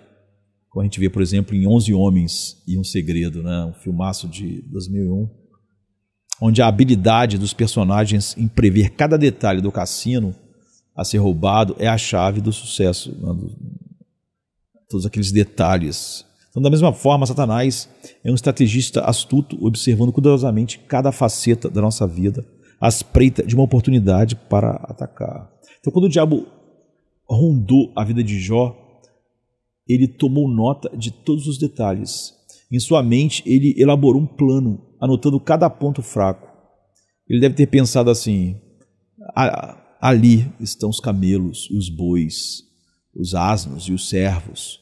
Posso usar todos eles de alguma maneira, e de uma maneira genial e admirável. Então, como um general estudando o campo de batalha, Satanás não deixou nenhum aspecto da vida de Jó escapar do seu olhar atento. Ele observou também as pessoas ao redor de Jó. As 3 filhas e os 7 filhos. Eles gostam de festejar. É ali que vou atacar. Se puder derrubar a casa durante um dos seus banquetes, será um golpe devastador para o coração de Jó. Ele pensará: se ao menos eles estivessem morrido enquanto oravam, em vez de enquanto festejavam e bebiam vinho. Seria melhor, porque eles estavam festejando, eu não sei como estava o coração deles quando morreram. Então, essa estratégia não é nova, não é? Satanás sempre soube que o momento e as circunstâncias são fatores cruciais em seus ataques. É como no clássico Macbeth de Shakespeare, onde o momento do assassinato de Duncan ele é escolhido com uma precisão cirúrgica, né? Macbeth e Lady Macbeth aguardam o momento perfeito para agir, sabendo que uma única falha na execução do plano para você matar um rei, né, poderia significar um desastre completo. Da mesma forma, Satanás espera até que nossas defesas estejam baixas, quando somos mais vulneráveis, para nos atingir com força total e devastadora. É assim que ele fez com Jó. Então o diabo também olhou para a esposa de Jó e pensou: vou precisar dela. Viu como era o caráter dela e, de fato, ele a usou. Nenhum dos servos poderia ter ferido Jó com palavras tão dolorosas quanto aquelas que saíram da boca da sua esposa, que era mais íntima. Amaldiçoe a Deus e morra. Aquele golpe foi precisamente calculado.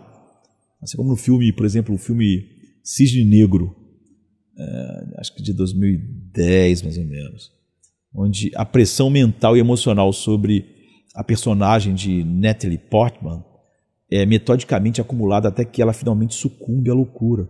Satanás sabia que um golpe vindo de alguém tão próximo seria devastador depois de tudo que ele já tinha passado. Então, Satanás, você tentou usar a esposa de Jó como uma ferramenta, mas não conseguiu sucesso, a gente pode dizer. Jó, ao contrário de Sansão, não tinha sua força em algo tão superficial como seu cabelo, né? Mas em sua fé verdadeira em Deus. Então, assim como Sansão foi tosquiado e perdeu sua força, Satanás pensou que poderia cortar a conexão de Jó com Deus. Mas ele falhou, porque a verdadeira força de Jó estava enraizada no próprio Deus, né? Em seu Criador. Talvez Satanás tenha até considerado as sensibilidades de Jó. Quem sabe ele não escolheu exatamente aquela doença que Jó mais temia ao observar os pobres leprosos nos portões da cidade. Sabe? Os teus temores assim. Satanás sabia que uma aflição corporal não apenas traria dor física, mas também o faria reviver seus piores pesadelos ou seus maiores medos. Isso é semelhante, por exemplo, à técnica usada em A Origem, né? Onde os medos... É um filme também de 2010, se não me engano.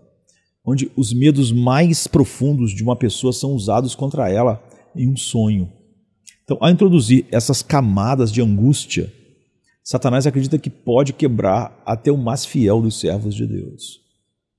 Satanás sabe, queridos, que tanto quanto vocês, sobre seus próprios corações, eles, na verdade, conhecem mais os seus corações do que vocês. Vocês têm um filho a quem amam profundamente? Então, ele sabe.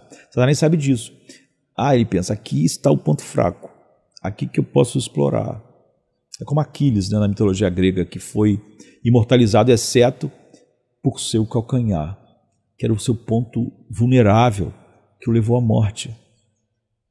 Era o seu único ponto vulnerável, era o calcanhar de Aquiles. Então, é isso que o Satanás procura. Satanás sempre busca o calcanhar de Aquiles em cada um de nós, sabendo que até mesmo os laços mais sagrados de amor familiar podem ser usados para nos ferir. Mesmo seu cônjuge, a pessoa mais próxima de você, pode ser transformado em um instrumento nas mãos do inimigo, como a esposa de Jó. Como um arco que Satanás usa para lançar suas flechas, ele pode transformar nossas relações mais íntimas em fontes de tentação e dor. Não é? Como a gente vê, por exemplo, em Revolutionary Road, o casal que parecia tão unido, é um filme também, acho que um pouco antes de 2010. Esse casal que parecia tão unido acaba sendo despedaçado por pressões externas e internas, resultando em destruição emocional. Então Satanás sabe como manipular esses relacionamentos, fazendo uso de cada fraqueza que ele encontra. A gente deve então vigiar até mesmo aqueles que estão ao nosso redor, aqueles que estão em nossos corações, pois não sabemos como Satanás pode tirar vantagem disso. Nossos hábitos, nossas alegrias e nossas tristezas, nossos momentos de retiro e nossas exposições ou posições públicas. Tudo isso pode ser transformado em armas nas mãos desse inimigo implacável. Né? É como em O Senhor dos Anéis, né? Onde o anel, que deveria ser uma fonte de poder, acaba sendo a ruína daqueles que o desejam. Qualquer coisa pode ser esse um anel em nossas vidas. Né? Satanás faz com que nossas próprias bênçãos se transformem em nossas armadilhas. As armadilhas estão então por toda parte. Há ciladas em nossa casa, em nossa mesa, em nosso trabalho, em nossos momentos de lazer, na companhia de amigos e até mesmo sozinhos. Podemos entrar e encontrar mil tentações. Até mesmo na casa de Deus, o lugar onde deveríamos estar mais seguros, há perigos espirituais que nos cercam. Em momentos de grande honra ou em nossa mais baixa condição de humilhação, há sempre um veneno que Satanás pode usar contra nós. Não podemos esperar nos livrar completamente das tentações enquanto estivermos neste mundo. Somente quando atravessarmos o Jordão, assim, o rio que representa a morte, estaremos finalmente além do alcance de Satanás. O último uivo, a gente poderia dizer, do cão do inferno será ouvido só quando a gente descer nas águas frias do Jordão. Mas logo após a gente vai ouvir finalmente o som, né, o aleluia dos glorificados. Então, graças a Deus, estaremos livres para sempre, só aí do príncipe das trevas. É como a última cena de O Peregrino, de John Bunyan, onde, após todas as tribulações da jornada, o protagonista, né, cristão, finalmente cruza o rio e entra na cidade celestial livre de todo mal. É um final que é o nosso final. Né? Assim como um exército que, após vencer uma batalha longa e árdua, pode finalmente descansar, só aí também nós, ao atravessarmos o rio, seremos libertados das ciladas do inimigo, de Satanás. A guerra espiritual que nos rodeia aqui, como uma tempestade, cessará e a paz eterna reinará dentro, fora. Até lá nós devemos permanecer vigilantes, sabendo que Satanás é incansável, mas confiando que Deus, em sua infinita misericórdia, nos sustentará até o fim. Satanás considerou, mas houve uma consideração superior que superou a consideração dele. Em tempos de guerra, há uma tática comum conhecida entre os exércitos. Enquanto sapadores e mineiros, né, de um lado, cavam túneis subterrâneos para explodir as fortificações inimigas, o exército oposto contra-ataca cavando suas próprias minas para desarmar a primeira antes que o ataque aconteça. Isso é exatamente o que Deus faz com Satanás. Enquanto o diabo prepara suas minas de tentação, planejando destruir o edifício de Deus com suas estratégias, Deus está um passo à frente, preparando uma contramina para anular os planos do inimigo antes que ele possa causar qualquer dano fatal.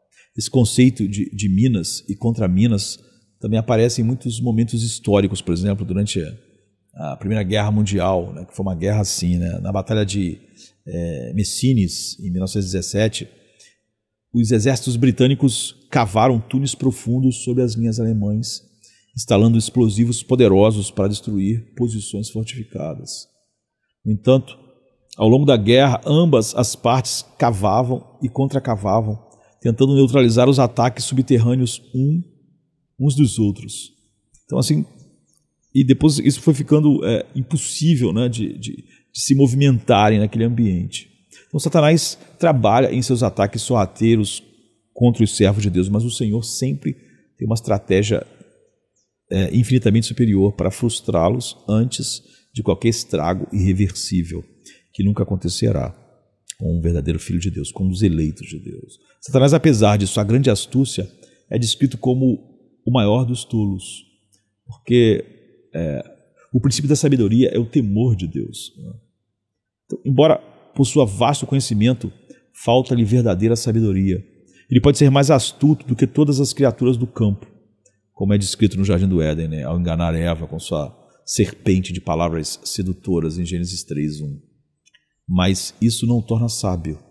Seu intelecto é, na verdade, uma forma de tolice disfarçada de sutileza, astúcia, né?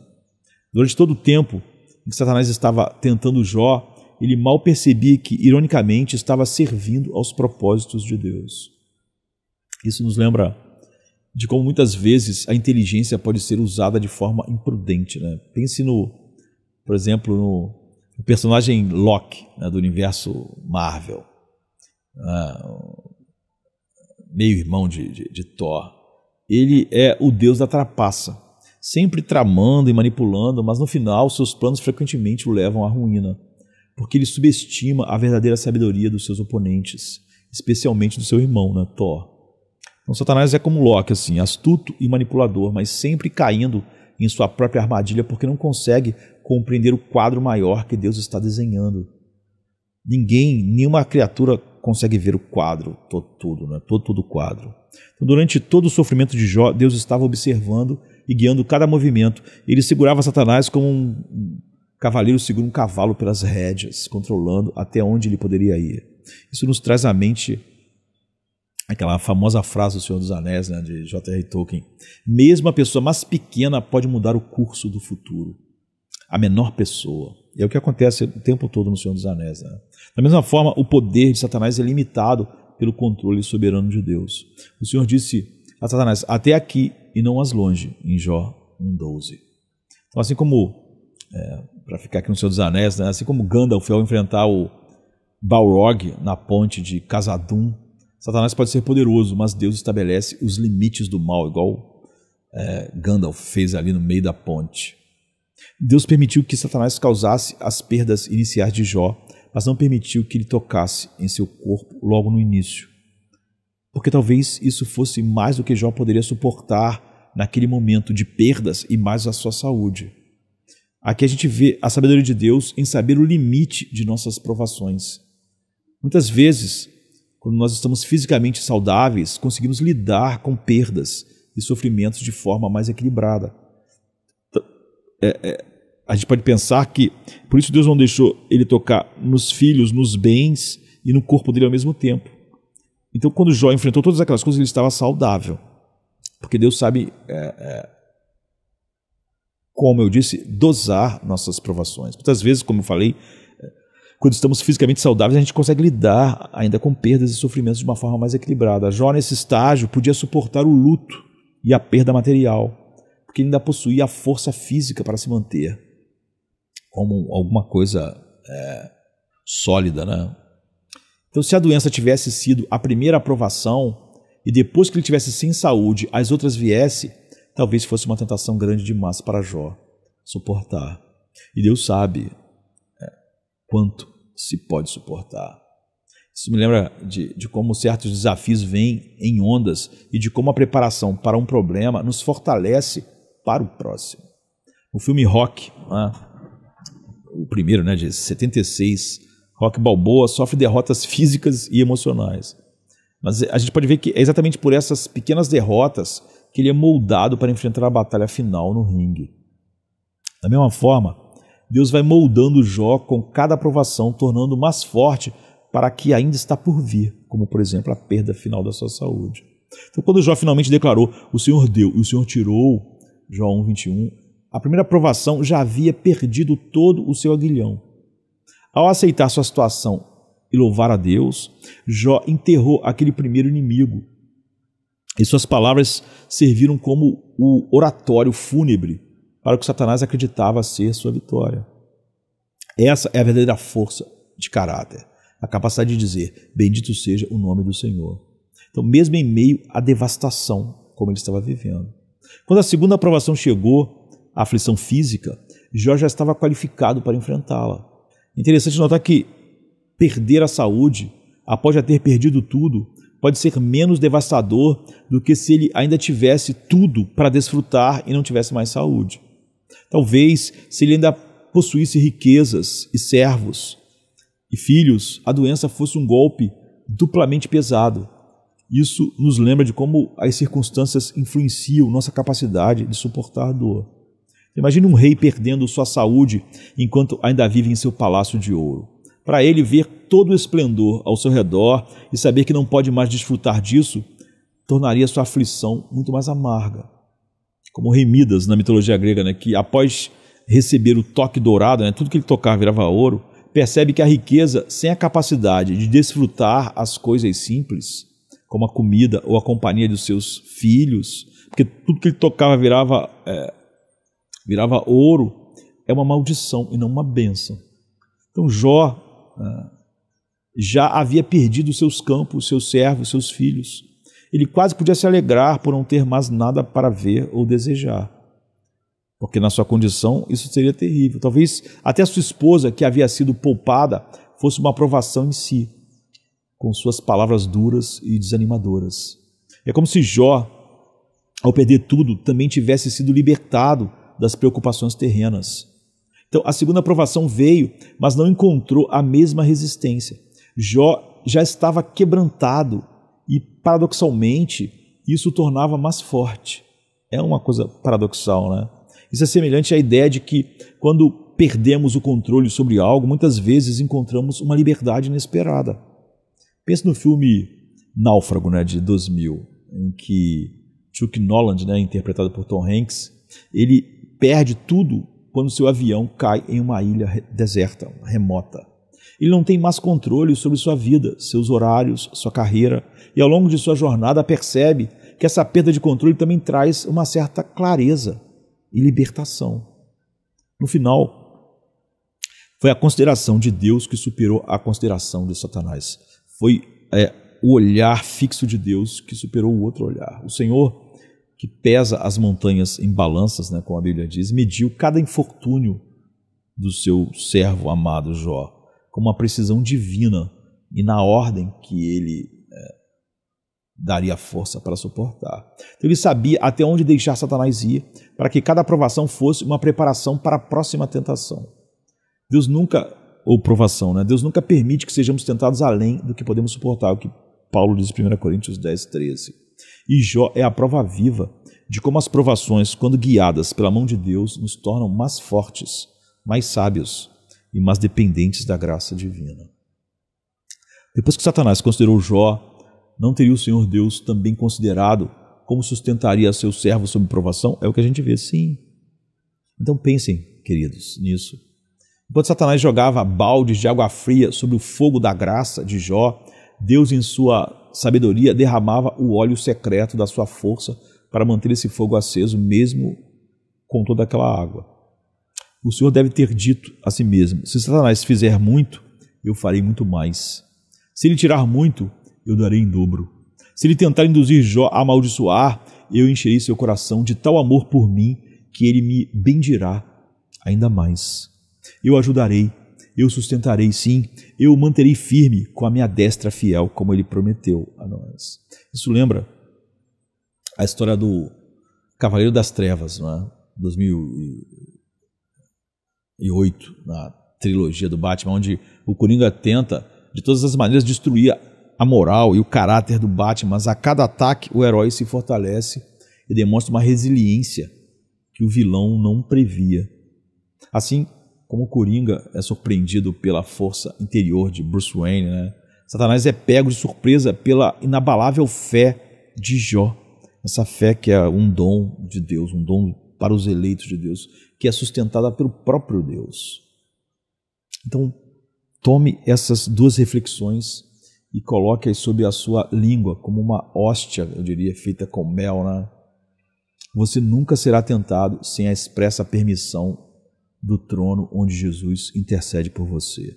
E quando ele permitir a tentação, ele lhe dará um meio de escape ou a graça necessária para resistir sob o peso dela. Então pense em 1 Coríntios 10:13, onde Paulo nos lembra que Deus nunca permitirá que sejamos tentados além do que podemos suportar e que sempre haverá uma saída, um escape, seja pela força dada para suportar, seja pela providência divina que nos guia para a saída. Além disso, o Senhor considerou como santificar Jó por meio daquelas provações todas. No final, Jó era um homem muito melhor do que era no começo.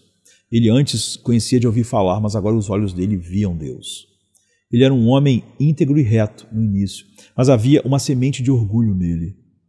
Algo que a gente vai vendo durante o livro, algo que nós, como criaturas frágeis, dificilmente poderíamos criticar, não é? Porque Jó estava muito à frente de muitos de nós. Ainda assim, havia um toque de autojustiça que seus amigos, com suas palavras provocadoras, acabaram trazendo à tona. Isso me faz lembrar de Orgulho e Preconceito, né, de Jane Austen, onde o Sr. Darcy, um homem honrado, também carregava um orgulho secreto que precisava ser desafiado e transformado. Então, assim como Darcy foi moldado pelas circunstâncias e pelos relacionamentos, Jó também foi refinado por suas provações e o relacionamento com todas aquelas coisas. Ele precisava ser confrontado para que sua fé se tornasse ainda mais pura do que era no início.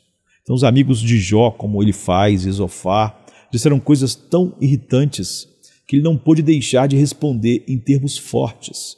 E alguns dos seus comentários foram um tanto exagerados. Era um excesso de autojustificação, algo que não era evidente no início e talvez nunca fosse evidente na vida dele se essas coisas não acontecessem, mas que surgiu em meio ao calor da provação e da provocação. Jó não era orgulhoso como muitos de nós somos, cheios de vaidade por coisas triviais, insignificantes. Ele tinha muito do que se orgulhar, como o mundo teria reconhecido pela posição e pelo que ele tinha. Ele era um homem de grande riqueza, sabedoria e de respeito. Mas mesmo esse orgulho, se não tratado daquele pequeno orgulho, poderia ter crescido e talvez o levasse a consequências trágicas. Satanás, em sua pressa de destruir Jó, acabou interrompendo o desenvolvimento daquele orgulho que o mataria, se não fosse impedido. Ele, sem saber, agiu como um instrumento de Deus para trazer Jó a um estado de espírito mais humilde, portanto, mais seguro e mais abençoado. Essa é uma ironia divina, semelhante à de O Conde de Monte Cristo, de Alexandre Dumas, né, onde as adversidades impostas ao protagonista, Edmond Dantes, o levam a uma jornada de transformação, em que ele emerge mais forte, embora marcado pelas cicatrizes da dor e do sofrimento.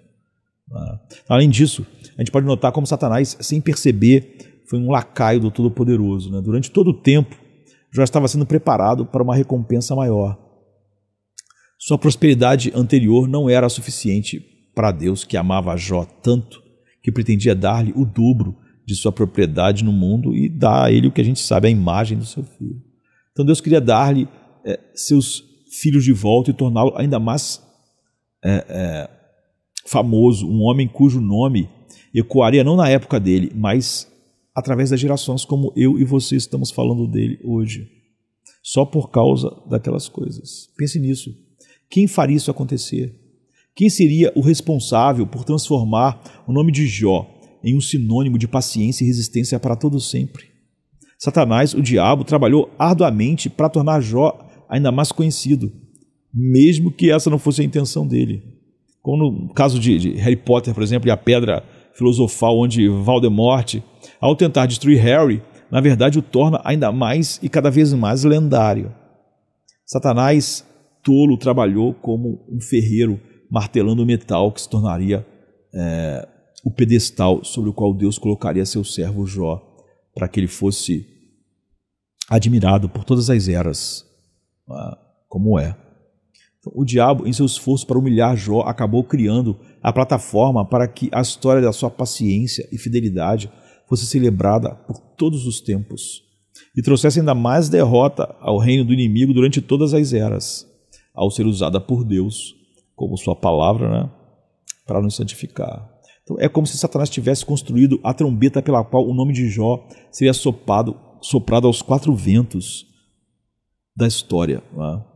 Isso lembra, eu diria, o conto de Frankenstein, de Mary Shelley, onde o monstro criado para desafiar os limites da ciência e da moralidade acaba, na verdade, expondo as falhas e fragilidades do seu próprio criador, Victor Frankenstein.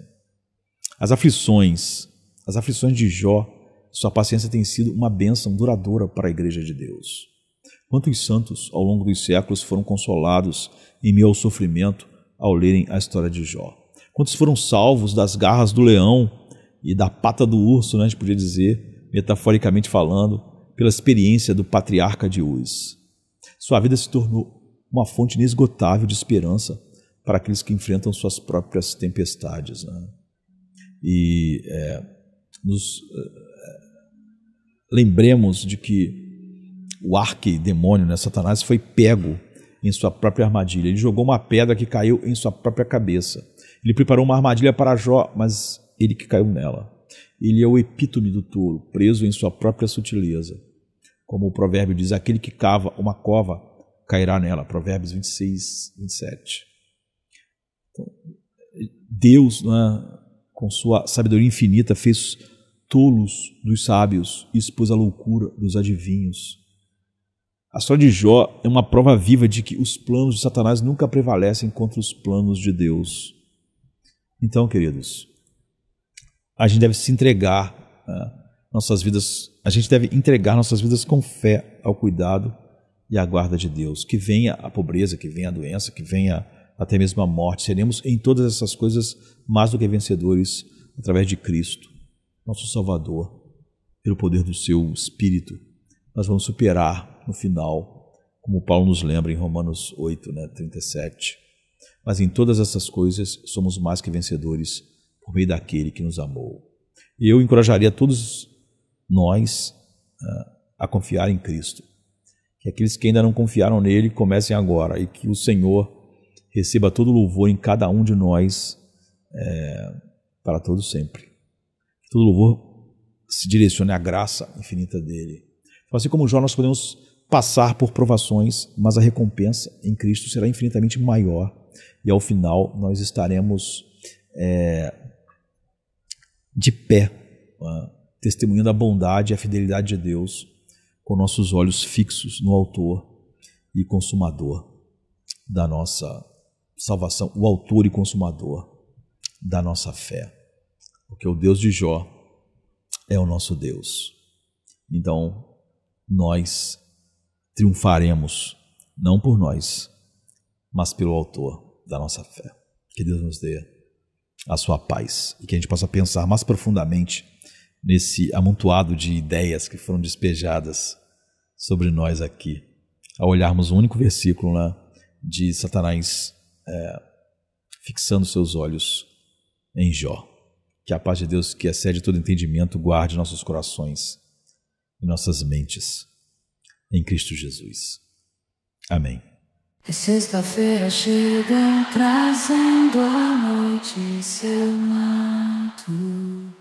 Jesus em súplicas, enquanto Pedro sucumbe ao encanto do sono. Judas, com seu beijo, selou o destino. Traição que esboça o pranto. No silêncio da noite, a esperança parece se esconder, mas o eco do domingo aos poucos começa a nascer. Pilatos em sua indecisão, o sinédrio em conspiração, a turba em escárnio desconhece a ressurreição. Discípulos fugitivos, corações partidos, Maria em lágrimas, Pedro nega, o galo canta anunciando amanhã que tarda. É sexta-feira, clama a criação, mas o domingo se anuncia, trazendo redenção. Nosso Salvador, sob o peso da cruz, caminha entre a multidão que zomba, sua santidade diminui. A coroa de espinhos, o sangue que escolhe marcas de amor infinito. É sexta-feira, mas a esperança do domingo não está tão distante.